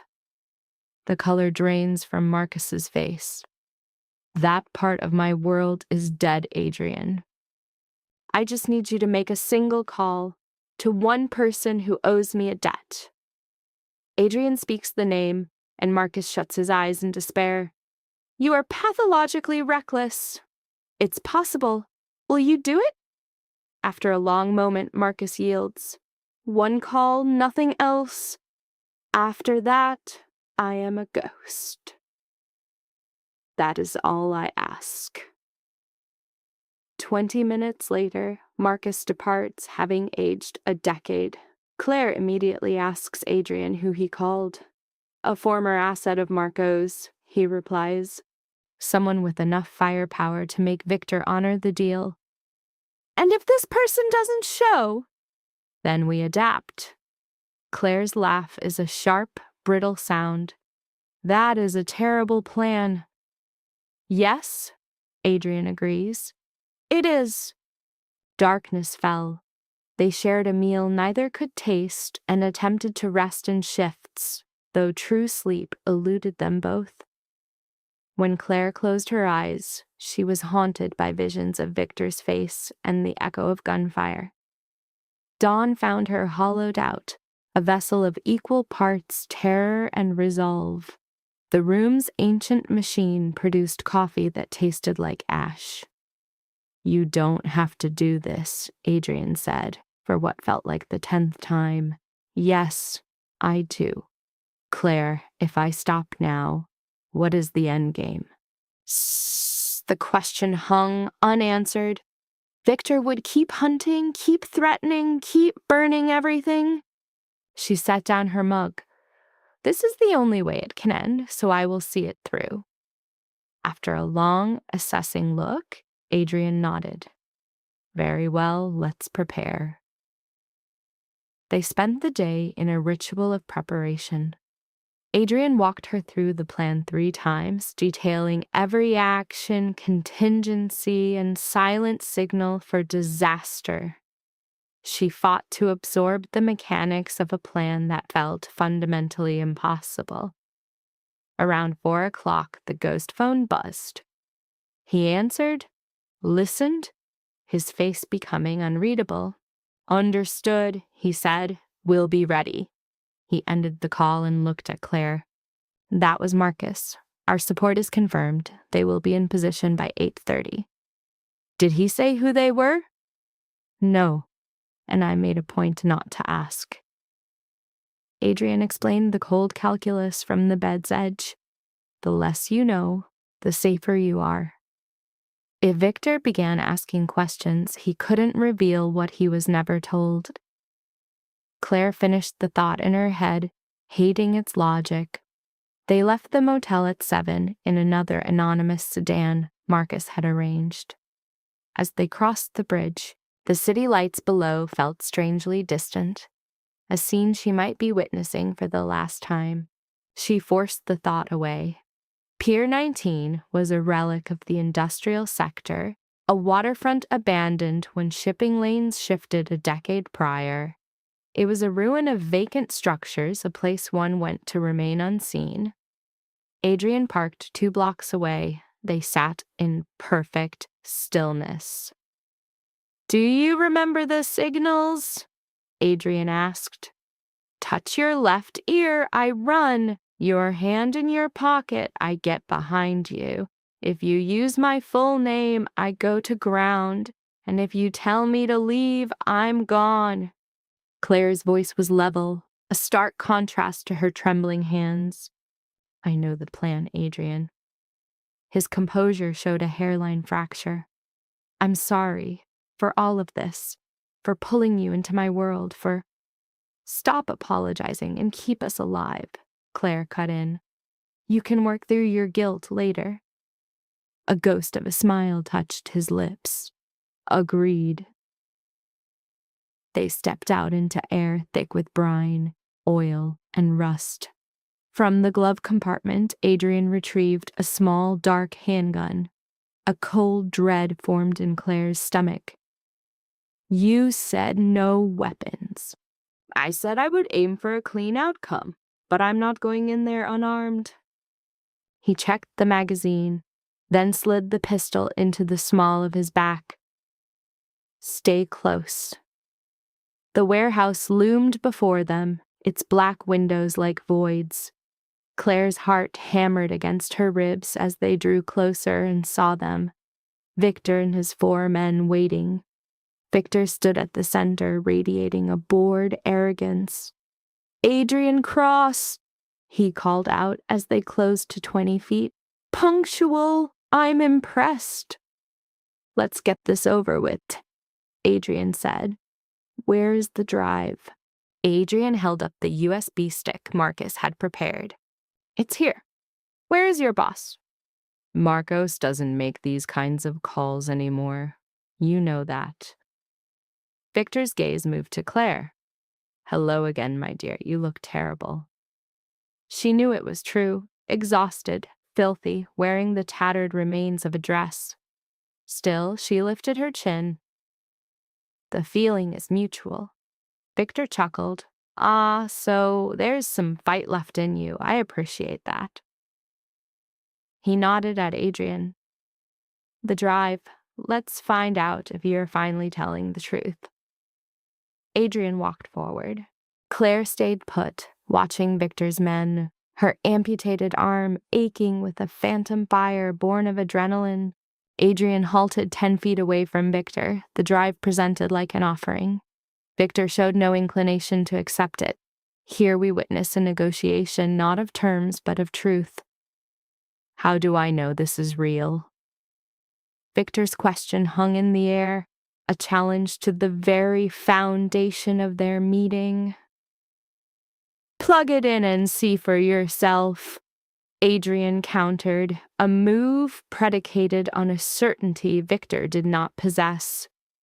I don't carry a laptop, you imbecile. The insult was a dismissal, a rejection of Adrian's gambit. In that case, you'll have to take my word for it. Victor's faint smile vanished, the illusion of civility dissolving. Trust? That's a rich concept coming from you. With his phone, Victor methodically dismantled Adrian's reality. My man at the bank confirmed a curious thing today. The deposit box you mentioned doesn't exist. It never did. Though Adrian's expression was a mask of composure, Claire observed the subtle tension in his shoulders. A crack in the facade. I gave you the wrong box number. My memory isn't what it was. A desperate parry. Is that so? Then what is the correct one? 476. Victor's stare was an indictment as he typed, his jaw set in rigid expectation. That one's not valid either. The lie was fully exposed. Maybe your source is checking the wrong branch. Adrian's defense grew weaker. Or maybe you have been lying to me this entire time. Here, the dialogue of deception gives way to the monologue of violence. Victor's hand moved toward his jacket. This means the drive is worthless, which means you have wasted my time. The drive is good, Adrian insisted, his voice ablaze. The data is all there. Names, accounts, routes. If you want confirmation, take it to Markov's. Let him look, but I am done with his games. The attempt to reclaim control was futile. You are done when I say you are. Victor's gun materialized, an extension of his will. This is how this is going to go. I'm taking the drive. I'm taking the woman. And you are going to walk away and hope I don't feel like finding you later. Claire was no longer a person, but an object to be claimed. This isn't what we agreed to. Adrian's appeal to a broken contract was naive. The terms were changed. The gun, an instrument of renegotiation, now centered on Claire. So, what will it be, Adrian? Will you die trying to save her, or will you be smart and walk away? This is the classic crucible of character, a choice between self-preservation and a futile act of heroism. Adrian's hand drifted toward the weapon at his back, a primal instinct. I wouldn't do that. Victor's warning was calm, absolute. My men have rifles. Draw that gun, and you'll be dead before it clears your jacket. Claire's gaze swept the area, confirming the threat. Crimson dots flickered across Adrian's chest, the cold, impersonal stare of snipers perched in the urban canopy. Adrian's hand froze, caught between impulse and reality. Victor's smile returned. That's a better choice. Now back away. Adrian remained motionless. Claire, run. No, she whispered, a quiet refusal to accept the role of a pawn. Claire, I'm not leaving you. A sneer warped Victor's features, a mask of contempt. How touching. She actually thinks she's brave, thinks her being here changes anything. He then directed his psychological assault at Claire. Sweetheart, you're not brave, you're just stupid. This man spent 8 years ruining lives. He's a criminal, a coward, and a liar. And you think a few nice texts make him worth dying for? And here, the narrative pivots. I don't think he's worth dying for, Claire stated, her voice trembling but clear. I think I'm done letting men like you decide what I'm worth. This was an act of rebellion, a reclaiming of agency in a world designed to strip it from her. A flicker of something, doubt or perhaps surprise, crossed Victor's face. He had lost control of the script. Claire stepped forward. You want the drive? Take it. You want Adrian? Take him.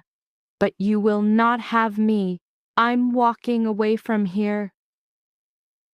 Her declaration was an ultimatum, its unspoken conclusion hanging in the silence. You will have to shoot me in the back. Claire, don't! Adrian's voice was lost as she began to move, a profound act of defiance.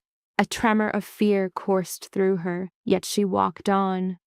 Victor's pistol rose. "Stop!" She did not. I said stop.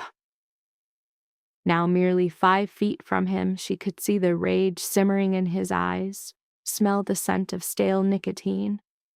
"You won't shoot me," she said, her tone low and certain, "because the moment you do, Adrian will kill you. Even with your snipers, his only move will be to end you. We both know it. There's no need to pretend." She had weaponized their shared understanding of Adrian's nature. For a long, suffocating moment, the pier was silent, but for the sound of the water. Then, the gun lowered. "You have a lot of nerve," he conceded. "I'll grant you that." Claire felt a wave of relief so profound her knees nearly gave way, but she willed herself to stand. Victor's eyes shifted past her to Adrian. "She's right, isn't she? You would kill me, knowing you'd die a second later." Adrian's response was immediate, devoid of hesitation. "Yes, that is exactly what would happen." The logic of mutually assured destruction had won. Victor holstered his weapon. "Fine. Take her. The drive is mine, and this is over." Adrian extended the small storage device. Victor glanced at it briefly before securing it in his pocket. "If this is a fake," Victor began. "It isn't." "It had better not be." Victor took a step back. "Go, before I rethink this." Adrian was at Claire's side in an instant, his hand finding hers as they began a slow retreat, their eyes never leaving their adversary. They covered 10 feet, then 20. Victor's voice cut through the tension. "Adrian, one last thing." They stopped. "Marco sends his regards. He's happy you're still alive. He thinks the two of you should talk." The message was a ghost from a past Adrian could not outrun, a tightening of an invisible leash. Adrian's grip on Claire's hand intensified. "Tell Marcos I'm out." A faint, knowing smile touched Victor's lips. "The message will be passed along. But we both know that in our line of work, nobody ever really gets out." They offered no reply, continuing their retreat to the vehicle. Adrian settled Claire inside before taking the wheel, driving 3 blocks in a heavy silence before the spell was broken. "That was irrational," Adrian observed, his voice flat.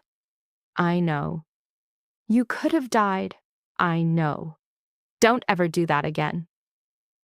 A sharp, breathless laugh escaped Claire. "If we survive this, I promise to avoid all similar situations." Silence reclaimed the car as Claire watched the city lights streak past, her body still humming with the aftermath. She had confronted a predator and walked away, a reality that felt borrowed and surreal. The buzz of Adrian's phone was an intrusion. Following a brief, muted conversation, he uttered a quiet curse. "What?" Claire asked. "That was Marcus. He says the drive is a cheap fake. Victor will know in less than an hour." The confrontation was not an ending. "So, this isn't over?" "No, we just bought ourselves a window of time. That's it." Claire shut her eyes. The victory on the pier was merely a pause, not a resolution. "How much time?" "Enough to get you somewhere safe." The unstated part of the sentence was what would happen to him. "And after that?" "What happens then? You go back to running, back into hiding?" "If I must." "And what happens when Victor finds you?" Adrian offered only silence. They arrived at a dilapidated motel on the city's fringe.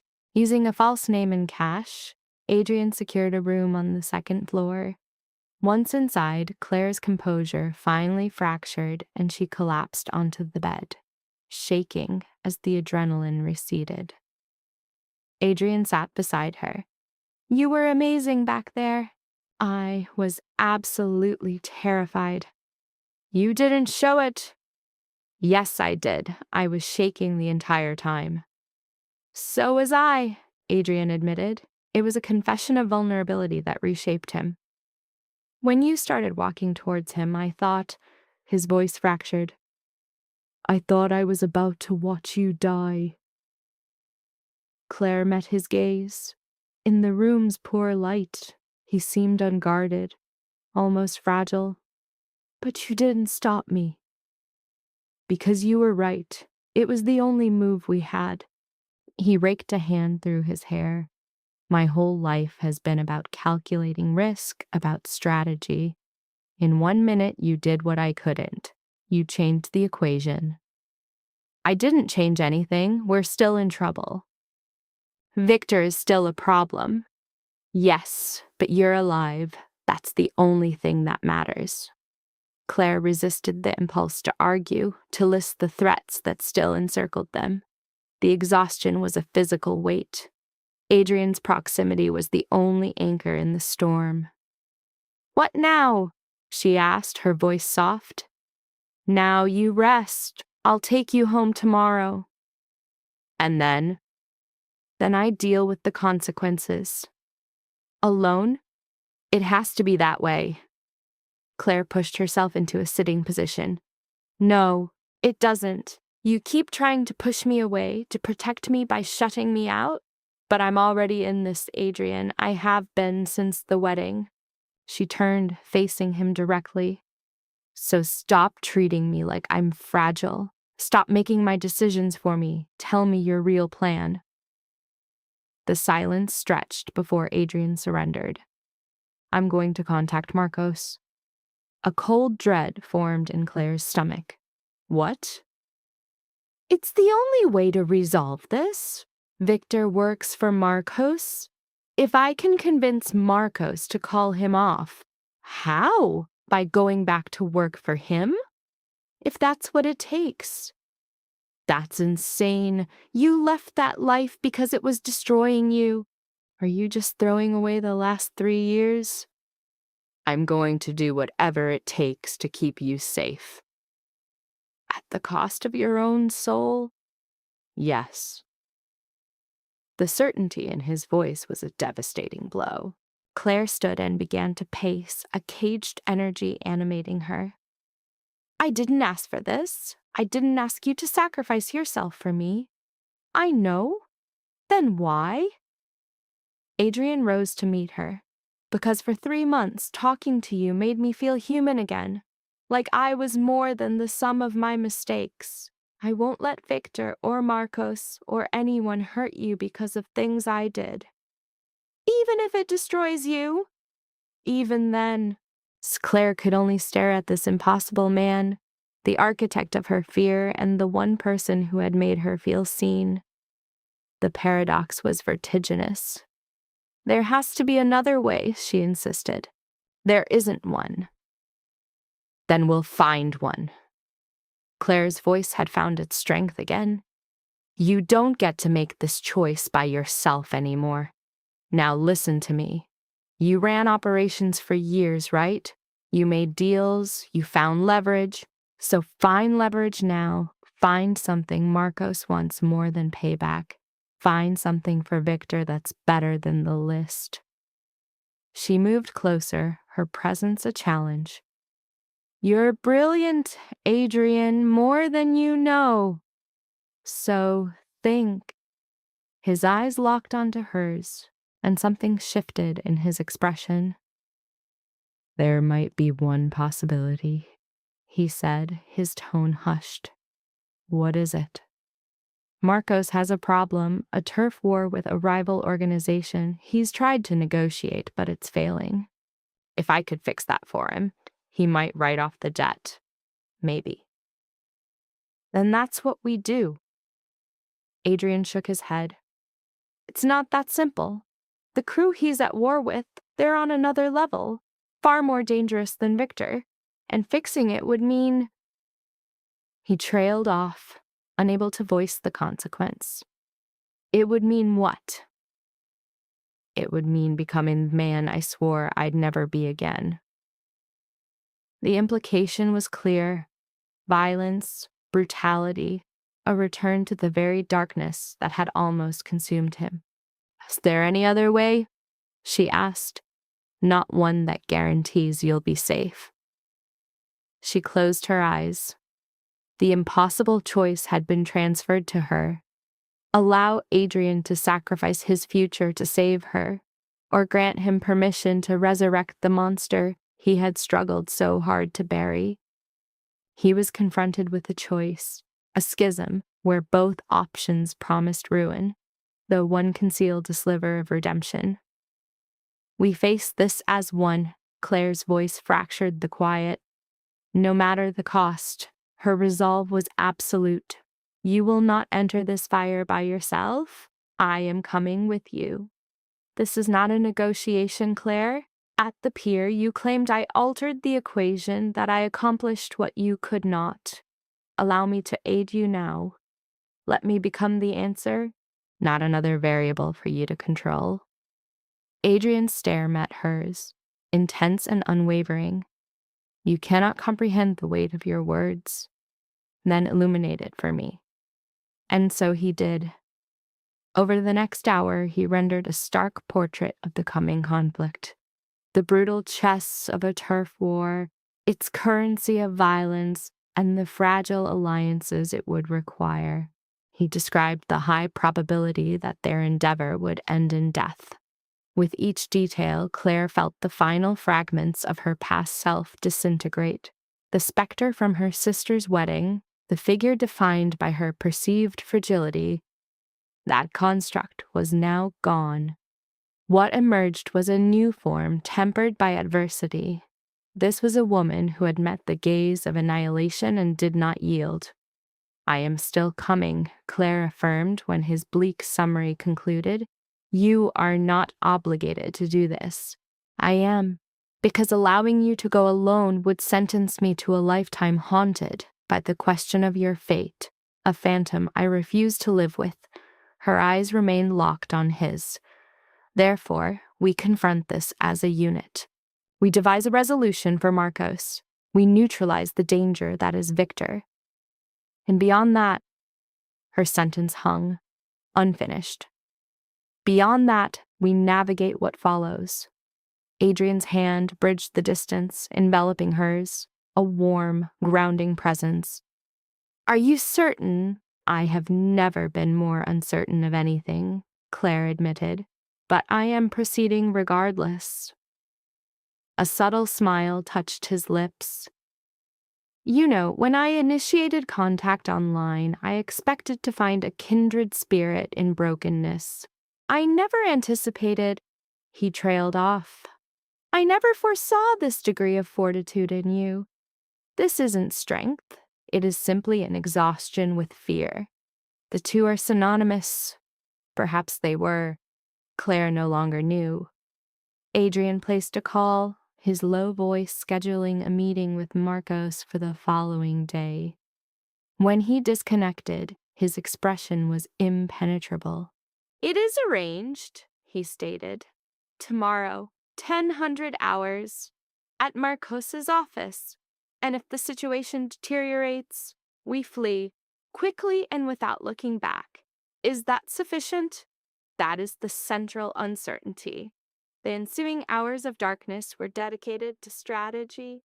Adrian detailed the intelligence dossier on Marcos's enterprise, its competing factions, and their complex pasts. Claire assimilated every piece of information, constructing a mental topography of the treacherous ground she was about to enter. Near 3 a.m, their preparations ceased. He occupied one bed, she the other, the space between them filled with a dense yet peaceful quiet. "Claire?" Adrian's voice emerged from the shadows. "Yes, thank you." "For what? For remaining, for not abandoning this, for—" His words failed him. "For recognizing some value in me worth preserving." Claire allowed his admission to resonate. She considered the multitude of arguments for retreat.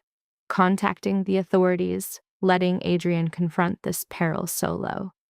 But she focused on the single justification for her presence. "You recognized me first," she replied, her voice a near inaudible murmur. "Before any other?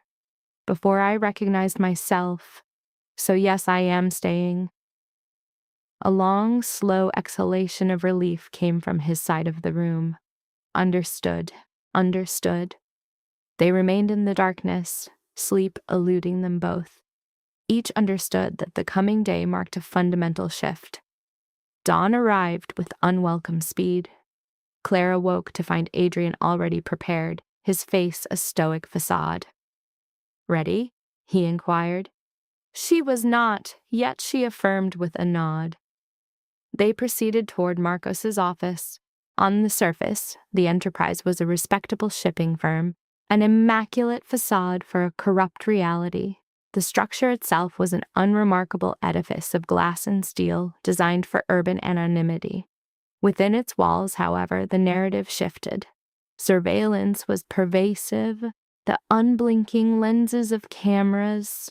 Men in tailored suits observed their passage with the vacant, menacing stare of apex predators. A lift ascended to the highest floor, opening onto a reception space befitting a prestigious legal practice. Minimalist decor, abstract art, no element betrayed the violent foundations of this kingdom. An attendant at a desk directed them to a doorway. "Mr. Reyes is expecting you?" Adrian's hand met hers, offering a silent, solid message of support. They entered the chamber together. Behind a formidable desk sat Marcos Reyes, his expression a carefully constructed void. He appeared older than her mental image, perhaps in his mid-50s, his dark hair streaked with silver. His demeanor was avuncular, disarmingly benign. Yet Claire's intuition declared him the most lethal presence there.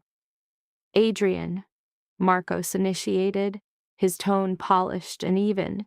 "It has been a significant time." "Insufficiently so," Adrian retorted. Marcos's lips curved into a smile. "And you, I presume, are Claire, the architect of this recent turmoil?" Claire raised her head defiantly. "I have orchestrated nothing. Is that so? Then explain Victor's call at 2 a.m, insisting on the authority to pursue you both. Because Adrian possesses something you desire, and Victor's vanity prevents him from conceding he was outmaneuvered." Marcos's smile broadened. "You possess a certain fire. I appreciate that." He reclined. "Be seated, both of you. Let us discuss the path forward." They complied. Though Claire's pulse pounded, her composure was a placid mask. Marcos turned his attention to Adrian. "Victor informs me the device you provided was a deception." "Correct," Adrian confirmed. "So you deceived me. I lied to procure more time. Time for what purpose? To present you with a superior proposition to a mere ledger of dated contacts." Adrian inclined forward.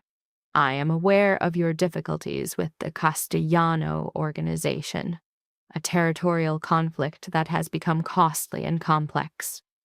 Marcos's face remained impassive. "And what is the origin of this information? I maintain my connections, and my skills for resolving such matters have not dulled. You have been inactive for 3 years. That does not equate to amnesia regarding the rules of engagement." Marcos scrutinized him, his gaze then shifting to Claire. "And her function in this arrangement?" "Her safety is paramount," Adrian declared. "That point is not open for debate. All things are debatable, Adrian. You are aware of this." Marcos rose and moved to the window. "But assuming my interest is piqued, what is the precise nature of your proposal?" "I will mediate an accord with Castellano. I will terminate the hostilities. I will compel him to cede your territory peacefully. And if you fail, then I will resolve it through other means." Clarify what you mean by resolve it, whatever the situation requires. Marcos pivoted from the window. And should I consent, what is your compensation, your liberty, the neutralization of Victor? Both. And Claire is removed from the equation entirely. No surveillance, no intimidation, no repercussions. A steep price for a single mediation. I am presenting a diplomatic resolution over a protracted, costly war. That holds more value than any data on that device. Marcos contemplated the offer. The silence grew heavy. Claire found it difficult to draw breath. At last, Marcos inclined his head slowly. Agreed. You solve my Castellano issue, and our ledger is clear. You, Victor, all of it, concluded. And Claire? She will not be touched. You have my guarantee. Does your guarantee still hold weight? A frigid smile touched Marcos's lips. In matters of commerce, invariably. Adrian rose, extending his hand. Marcos accepted it. 72 hours, Marcos stipulated. Use them wisely. They departed the office, descended in the lift, and were inside the vehicle before Claire found her voice. We have forged a pact with the demon. Yes, Adrian responded softly. We have. The 72-hour countdown began the moment they exited Marcos's skyscraper. Adrian navigated to a diner across town, a place characterized by fissured vinyl seats and acrid coffee. It was a space for contemplation, and Adrian claimed his clarity was sharpest amidst such imperfections. Claire merely agitated her cup. So, what is the precise method for brokering peace between two warring syndicates? With extreme caution, Adrian produced his phone, perusing a list of contacts from his former existence. First, I must discern Castellano's true objective. The conflict is rarely about the land itself. There is invariably a deeper motive, such as wealth, honor, vengeance. The possibilities are numerous. His thumb ceased its motion, his expression hardening. I know an individual who may possess the key, but contacting her involves revisiting a chapter I concluded 3 years past. Her? Elena Voss. She once served as an intelligence conduit for both factions, an impartial actor. If any individual understands the genesis of this war, it is she. Then contact her. Adrian hesitated. Elena and I share a past. It is a troubled one. Is that past more critical than our survival? He met her gaze. No, it is not. He initiated the call. Claire observed his features as he awaited a response, noting the rigidity in his jaw and a fleeting trace of remorse in his eyes. The exchange was terse, unforgiving. When the connection terminated, his face seemed to age by 10 years. She has consented to meet this evening, on neutral ground. He finished his coffee. However, she demands your presence as well. Mine? For what reason? Because the logic of me undertaking such a risk for an unknown quantity eludes her. She wishes to assess the character who could compel me toward such a desperate maneuver. The remaining time was devoted to preparation. Adrian outlined Elena's background for Claire, a brilliant and ruthless former military intelligence officer, a woman whose power was forged from the secrets of others.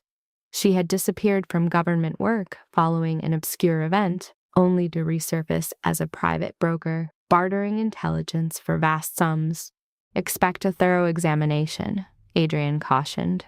She will test your defenses, searching for any vulnerability. What should I tell her? The unvarnished truth. Elena has an almost supernatural ability to detect falsehood. They located Elena at a wine bar in the financial sector, an establishment where mediocre vintages commanded $20 and patrons feigned connoisseurship. She was already present, presiding over a corner booth, a dark beverage before her. Younger than anticipated, around 40 with sharp features and an all-encompassing gaze, her eyes evaluated them upon their approach, finally settling on Claire. "So, it is you," Elena observed. "The one who has pulled Adrian Cross from the shadows." "I didn't bring him here," Claire corrected, settling into a chair as if claiming territory. "He came on his own." A slight smile formed on Elena's lips. "I already approve." She turned to Adrian. "You look worn down. It has been a difficult week. I was told about the wedding. Victor always did possess a flair for the dramatic." Elena lifted her wine glass. "What is it that you require?" "We need the truth of the Castellano affair. Who is the true puppeteer? That truth carries a high cost." "State your price." Elena set her glass down. "I need to understand your motive. Why reappear after 3 years of silence? Why set fire to everything for—" She gestured toward Claire.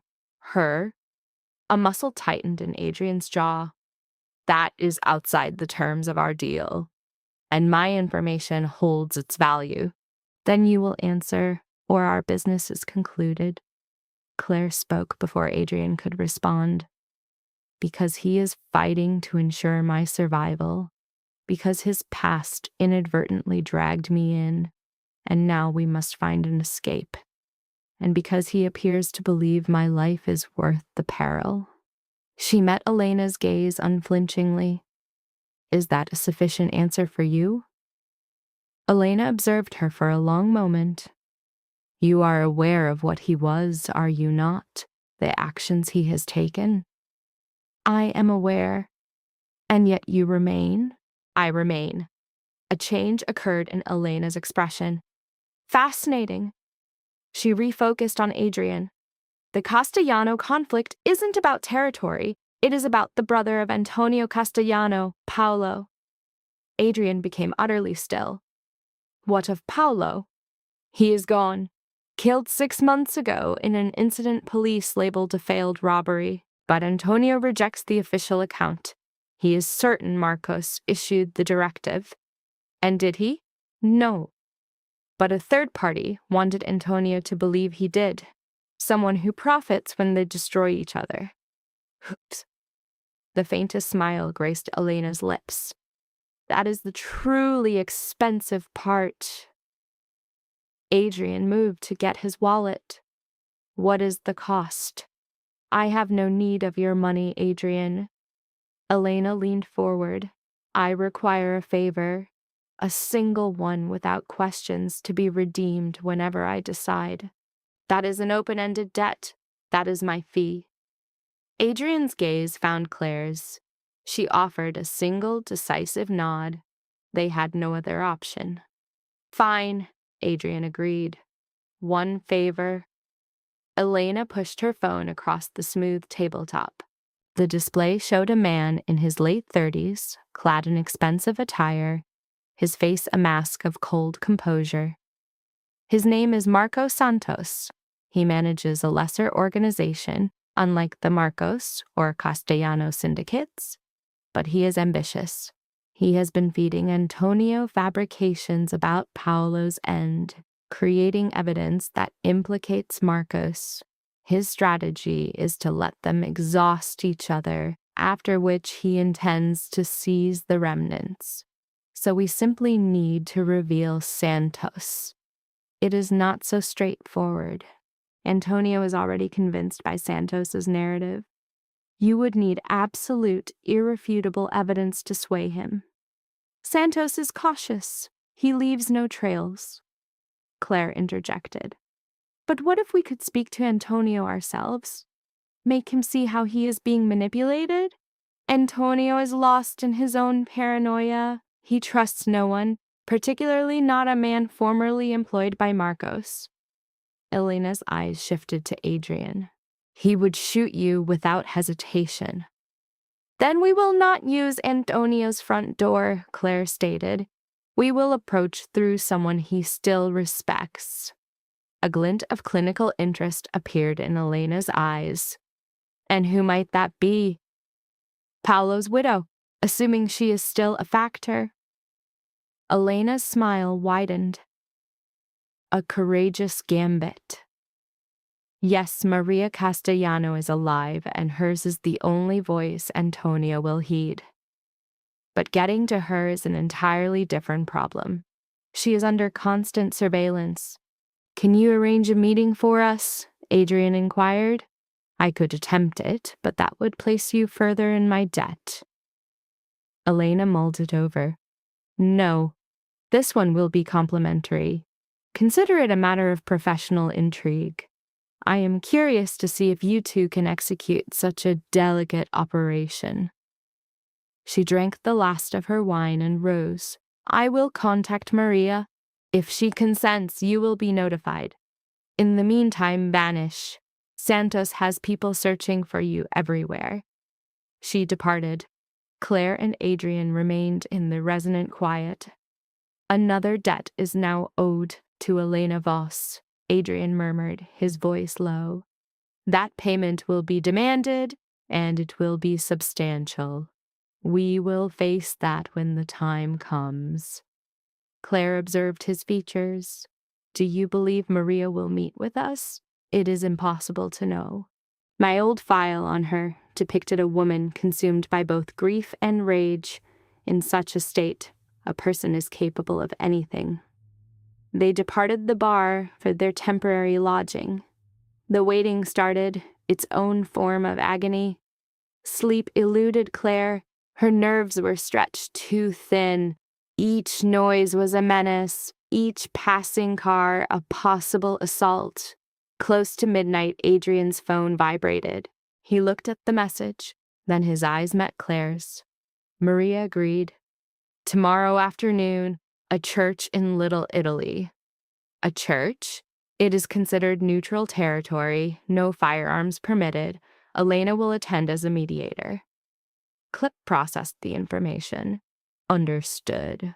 So our objective is to persuade a grieving widow that her husband's killing is merely a play in a syndicate war. Simple. The edge of Adrian's mouth lifted slightly. Nothing in this situation is simple. They arrived at the site at 2:00 the following day. The structure was old, erected in the early 1900s, filled with light from stained glass saints and the scent of incense and aged prayers. Elena was waiting on the steps. She is inside, Elena informed them. Front pew, and she is not by herself. She brought Antonio, her brother-in-law. Adrian cursed quietly. You told me she would be alone. I told you I would secure the meeting. I never guaranteed I could control the conditions. Elena shrugged, indifferent. View it as a chance, convince her, and you neutralize him simultaneously. They passed through the heavy doors. The church interior was dim, the atmosphere still, their footsteps the solitary sound.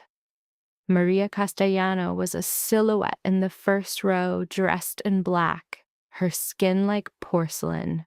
Beside her sat a man who could only be Antonio, broad, dark, and emitting a violence that was barely restrained. Antonio was standing the instant he registered Adrian's presence. His hand drifted to his coat. No weapons. Elena's voice cut the silence. That was the condition. Antonio's hand paused. You have 5 minutes, Cross. After that, I leave, and you become nothing but a memory. Adrian halted a few feet from them. I did not come here for a fight. I came to inform you that you are being manipulated. By whom? Marco Santos. Antonio's face was an unreadable mask. Santos is an ally. He gave me proof concerning Paolo. He gave you a fiction he created, Adrian retorted. Santos requires you and Marcos to be at war to claim the spoils. Paolo's death was unrelated to Marcos. You are lying. No, and I have proof. Maria spoke then, her voice a quiet but firm command. How? Adrian turned to her, his attention absolute. The robbery during which Paolo was killed. The police report states they took his wallet and his watch. Yet Paolo was never known to wear a watch. A scar from his childhood, which he kept concealed, marked his wrist, a fact any genuine associate would recognize. A sudden gasp came from Maria. How could you know of that scar? Because your husband and I had dealings, years before I departed. He was a man of integrity. A new softness entered Adrian's tone. I regret your loss, but Santos is using Paolo's name to make you a pawn. The narrative he provided, the witnesses, the reports implicating Marcos, it was all a fabrication. Show me! Antonio's voice was a low growl. Adrian slid a file from Elena onto the table. These are the authentic financial records from the night Paolo died. Santos altered the versions he provided to you. Your own financial experts can verify their authenticity. Antonio seized the file, his gaze rapidly scanning the contents. With each sentence he read, his expression grew more severe. Maria stood up. If this is accurate, if Santos truly... Her sentence faded. But why? For what reason? Ambition and a spirit devoid of a conscience. He is aware that if you and Marcos annihilate each other, he can take what remains of your territories. It was Claire who answered, her voice deliberately calibrated to be non-threatening. Your husband fell victim to a random act of violence, not a piece in a greater conflict. Santos is twisting that personal loss into a justification for war. Maria's attention focused on Claire, assessing her for the first time. And who might you be? Someone who understands the feeling of being used as a weapon in another's conflict. Claire held her gaze. I am sorry about your husband, but do not allow Santos to make his memory a pretext for battle. The file fell to the floor with a sudden thud. If this is authentic, Santos is already gone. That resolves nothing, Adrian countered. If you kill Santos, you start another war. The violence will persist. More casualties, more shattered families. He allowed the quiet to stretch. Or, you let me manage this. Let me arrange a meeting with Marcos and Santos. We bring the lie into the open. We stop this without any more bloodshed. And what is your interest in this? Antonio challenged. What is your reward? My freedom, and hers. Adrian indicated Claire. We are attempting to escape this life, and stopping this conflict is our only path forward. A silent, understanding glance passed between Antonio and Maria. Finally, Maria gave a slight nod. Very well, you have 48 hours. Demonstrate that Santos is the architect, and we will cease our actions. But if you are deceiving us, I am not, Adrian affirmed. They walked out of the church. A tremor passed through Claire's body, the delayed effect of adrenaline, but she maintained her composure until they were in the car. That progressed better than I foresaw, Elena noted from the driver's seat. Do not challenge fate with premature celebration, Adrian replied. The most difficult phase is just beginning. That phase involved persuading Marcos to share a room with Santos under Antonio's watch. Adrian spent the next 12 hours cashing in favors, activating old connections, and designing a plan that bordered on suicidal. In the end, the board was set. The venue, a desolate warehouse in the industrial sector, was chosen for its supposed neutrality. Marcos, Santos, and Antonio would be the players. Elena would serve as the arbiter, and Adrian was cast as the harbinger of truth. What if Santos simply denies it? Claire queried. Then we adapt, Adrian responded. as always. They arrived an hour ahead of schedule. Adrian conducted a perimeter sweep, meticulously charting every egress and potential field of fire. Claire observed him, absorbing his methodology. "You possess a remarkable aptitude for this," she remarked. "For what?" "Analyzing a space, devising a strategy, maintaining composure while the world burns." Adrian paused his circuit. "I had considerable practice." "Do you ever feel its absence, the existence you abandoned?" A long, weighty silence hung in the air. "At times. Not the violence, not the perpetual fear, but the clarity, the absolute certainty of who I was and what my purpose was." His gaze met hers. "But then I recall the man I was becoming, callous, vacant, and I understand precisely why I departed. And in the present, I exist in a liminal state, no longer the man I was, yet not the man I aspire to be, merely navigating from one day to the next." "That is the essence of being human," Claire offered softly. The principal figures began to arrive.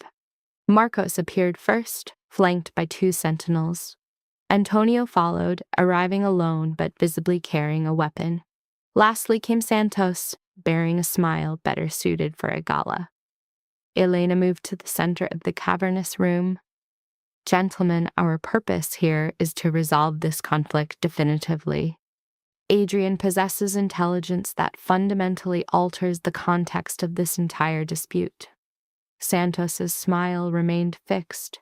"Intelligence? This is all intensely theatrical." Adrian emerged into the light. "You informed Antonio that Marcos ordered Paolo's death. You provided him documents, eyewitnesses, transaction records. Every piece of evidence implicated Marcos." "Because it was the reality," Santos stated, his tone as smooth as polished stone. "No, it was a fabrication." Adrian presented the authentic financial ledgers. "These are the genuine accounts from that evening. The papers you supplied Antonio were forgeries. You contracted a man to eliminate Paolo, staging it as a robbery. Then you orchestrated the evidence to ensure Marcos would take the blame." The smile on Santos's face finally began to fracture. "That is an exceptionally grave allegation." "It is the truth, and I possess a witness who can corroborate every single word." Adrian looked toward Elena. She activated her phone, and a recording resonated throughout the warehouse. A man's voice, trembling with terror yet distinct, echoed against the concrete. "Santos paid me 10,000 to eliminate Paolo Castellano. He instructed me to make it appear as a simple mugging. He promised more payment later. I was unaware he intended to frame Marcos. I was desperate for the money." The recording ceased. Marcos's expression was a mask of stone. "How did you acquire that?" "Elena has her sources," Adrian replied. "Highly effective ones." Santos took an involuntary step backward. "This is a fabrication. He is lying." Antonio moved with the speed of a striking serpent. In an instant, his handgun was drawn, aimed squarely at Santos's head. "You murdered my brother. You used his memory to turn me into a weapon against Marcos."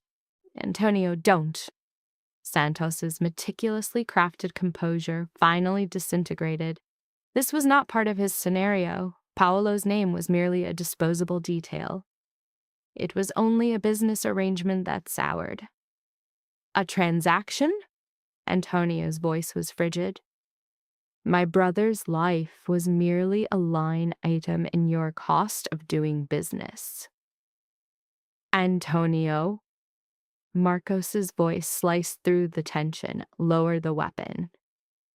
"For what reason? So you can execute him for me."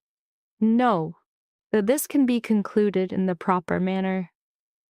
Marcos faced Santos. You nearly ignited a war. That war has been averted. In its place, you will simply cease to exist. Your instructions are to liquidate your operations, sell your holdings, and vacate the city before sunrise. Should our paths ever cross again, there will be no discussion. Santos surveyed the scene. Marcos's cold wrath, Antonio's visceral fury, Adrian's disquieting placidity, and the stark reality of his defeat cemented itself in his mind. Understood, Santos said curtly. You have 12 hours, Marcos declared. Beyond that, my methods will change. Santos pivoted and departed without further comment. A profound silence descended. Marcos addressed Antonio. I regret what happened to Paolo. My intelligence was flawed.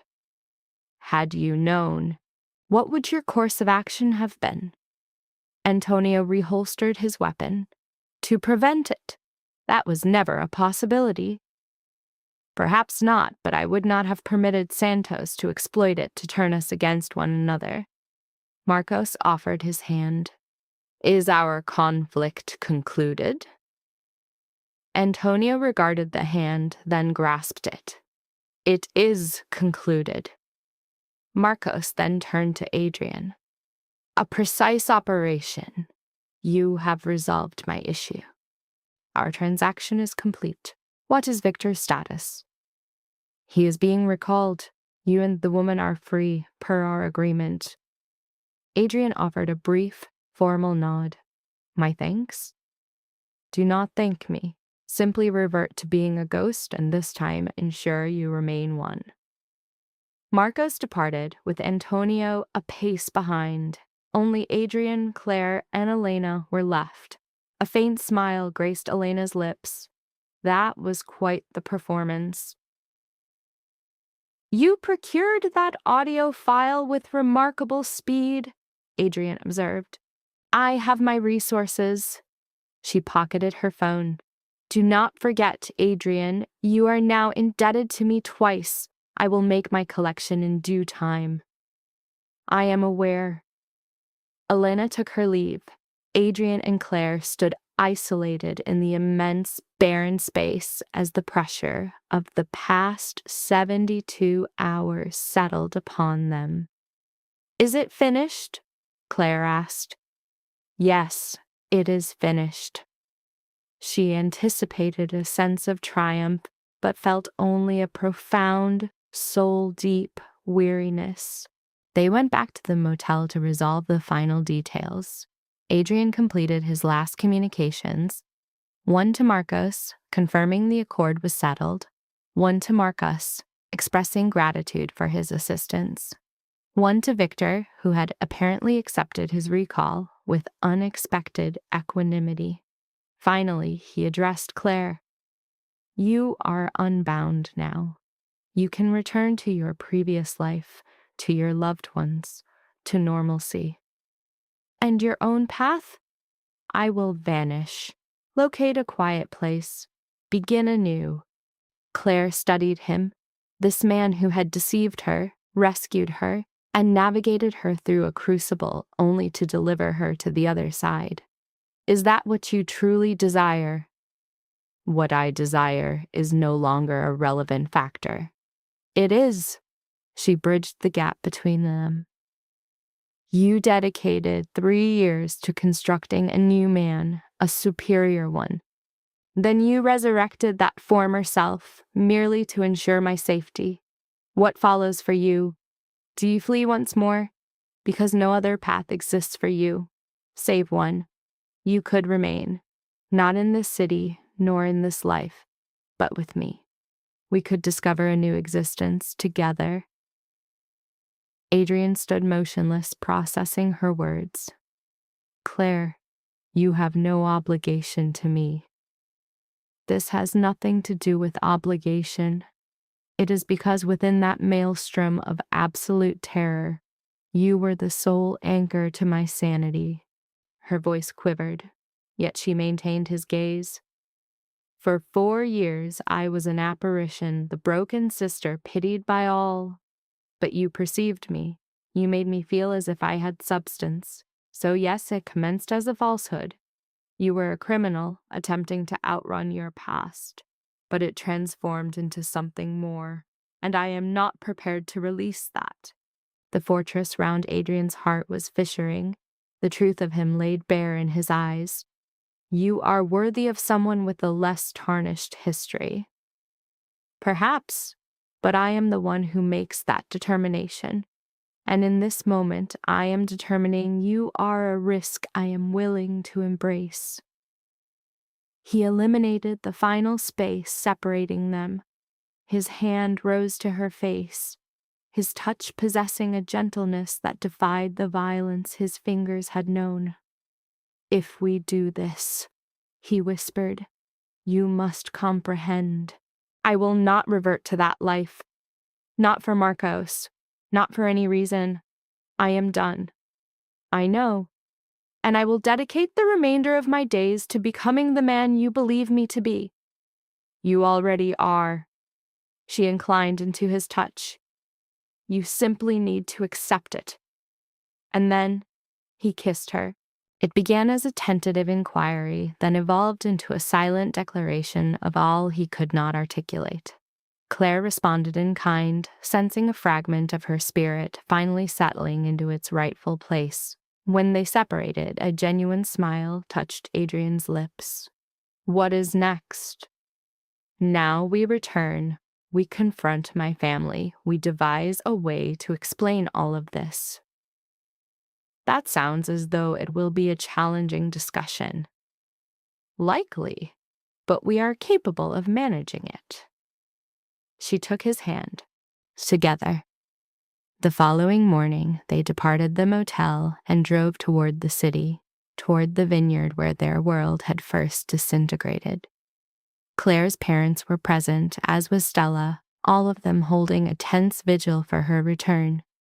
As their vehicle approached, her mother rushed from the house, tears already tracing paths down her face. Claire, oh, thank heavens! Claire emerged and was enveloped in the embrace, her mother weeping, her father hovering with palpable anxiety. Stella observed from the porch, a composite of guilt and relief on her features. I am all right, Claire assured them. I am safe. Her father's attention shifted past her, fixing on Adrian as he exited the car. He is with you? Yes. Claire, the authorities indicated he was a dangerous man. He was. He is also the reason I am standing before you now. Claire drew back from her mother. I realize you are confused. I realize you are frightened, but I must ask you to trust me. Her parents exchanged a look of profound uncertainty. Her mother gave a final, hesitant nod. Very well, come inside, all of you. We will talk. For the subsequent 2 hours, they wove a curated version of the truth, redacted to shield her parents from its harshest elements. Claire recounted meeting Adrian online, the forum, her invitation for him to attend the wedding. She omitted the details of illicit cargo, of violence, and desperate bargains. Adrian supplied the remainder, his words selected with clinical precision. He explained that figures from his former life had located him, that his singular objective had been to protect Claire, and that the threat was now neutralized. Claire's father remained skeptical, and we are simply to accept your word on that. You are not required to trust me, Adrian answered, but you can trust that I will never permit any further harm to befall Claire. Stella's prolonged silence, a 4-year monument to resentment, finally crumbled. Her query, a private audience with Claire, signaled the beginning of their fractured narrative's repair. The vineyard rose transformed into a crucible for confession. Stella articulated her apology, framing her jealousy not as mere emotion, but as a destructive force that nearly annihilated her twin. She claimed sole ownership of the danger that ensued. For Claire, the words landed on the raw nerve of her trauma. Yet beneath the simmering wound lay a more primordial connection, the spectral bond of twins, two halves of a singular identity before the world cleaved them apart. Okay. With that single, quiet utterance, Claire initiated the painstaking process of rebuilding. Stella's gratitude manifested as tears. They stood within the stillness, two estranged figures embarking on the slow, arduous path toward one another. That evening, Claire and Adrian sought refuge in a hotel, a liminal space before the daunting task of forging a new existence from nothing. But for that night, they simply were. Here were two individuals, shattered by circumstance, who in their shared brokenness were discovering a new kind of integrity. In the darkness, Adrian's voice was a low current. Claire, yes, thank you for choosing me, for seeing a potential for redemption where others saw none. She turned to him. You were your own salvation, Adrian. I merely provided the catalyst. In his embrace, a profound sense of security enveloped her, a feeling of being truly perceived that had been absent for most of her life. The archetype of the invisible twin dissolved. In her place stood Claire Bennett, a woman who had entered the crucible and emerged tempered, who acknowledged a man's darkness, yet chose to invest in his capacity for light. She understood, at last, that being fractured did not diminish her. It made her authentic. 6 months later, Claire occupied that same vineyard, no longer a figure at the periphery but the undeniable center. Her attire was a conscious choice, a garment that did not conceal her missing limb but showcased it. The prosthesis she wore was a marvel of polished metalwork refracting the afternoon sun. An assembly of witnesses surrounded her. Her family, Adrian's associates from the legitimate enterprise he had constructed, and the improbable ally, Marcus Chen. Stella was at her side, their reconstructed bond now stronger for having been broken. In the first row, her father observed Adrian at the altar, his face a portrait of hard-won acceptance. Adrian had honored his commitment, creating a new purpose and guiding others away from destructive paths. He was the living embodiment of the thesis that a man can be remade if the motivation is powerful enough. The ceremony was concise, devoid of ornate vows, reflecting two people who had found each other in shadow and pledged to walk toward illumination together. After their union, Adrian's gaze held an intensity that collapsed the world around them. A look Claire mirrored, acknowledging the full gravity of the trauma that had forged their bond. Later, during the reception, her mother's quiet inquiry about her well-being prompted a moment of reflection. Claire's eyes found Adrian across the lawn, a man who seemed to have finally unburdened himself of his perpetual vigilance, and she confirmed her happiness. When her mother probed about the trauma, she cataloged the fear, the brutality, the impossible choices, and the reservoir of strength she unearthed within herself. It was a consequence of what had occurred, not despite it, she concluded. For 4 years, I sought safety through self-effacement, and it brought only misery. It seems the very forces that shatter you are often the only ones capable of revealing your true resilience. Her mother's hug was a silent affirmation of the woman she had become. My clarity arrived when I ceased allowing my worth to be determined by others.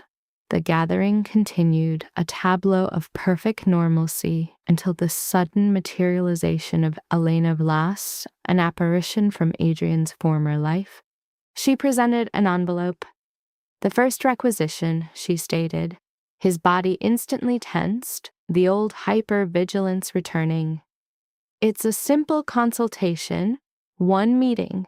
She offered a curt congratulations, her expression a cool, detached analysis of their partnership. And then, as abruptly as she arrived, she vanished. "Is she a cause for concern?" Claire asked. "A possibility exists," Adrian conceded, "but it is a threat we will address within the new paradigm we have established, jointly, invariably." As the celebration waned, they retreated to a quiet corner of the estate, the precise location where, 6 months prior, Claire had been paralyzed by anxiety. "The irony is palpable, is it not?" Claire observed. "Your appearance at that initial party set this entire chain of events in motion. Victor's hunt, my abduction. Are you deriving a point from this litany of painful memories?" "The point," she clarified, "is that I would not alter a single moment because every agonizing step of that journey led us to this one." Her gesture encompassed the evidence of their new reality, the symbolic architecture of the life they were building and their union at its center. Adrian regarded her with directness. "Your psychological fortitude is remarkable. I am simply someone who grew weary of her own invisibility."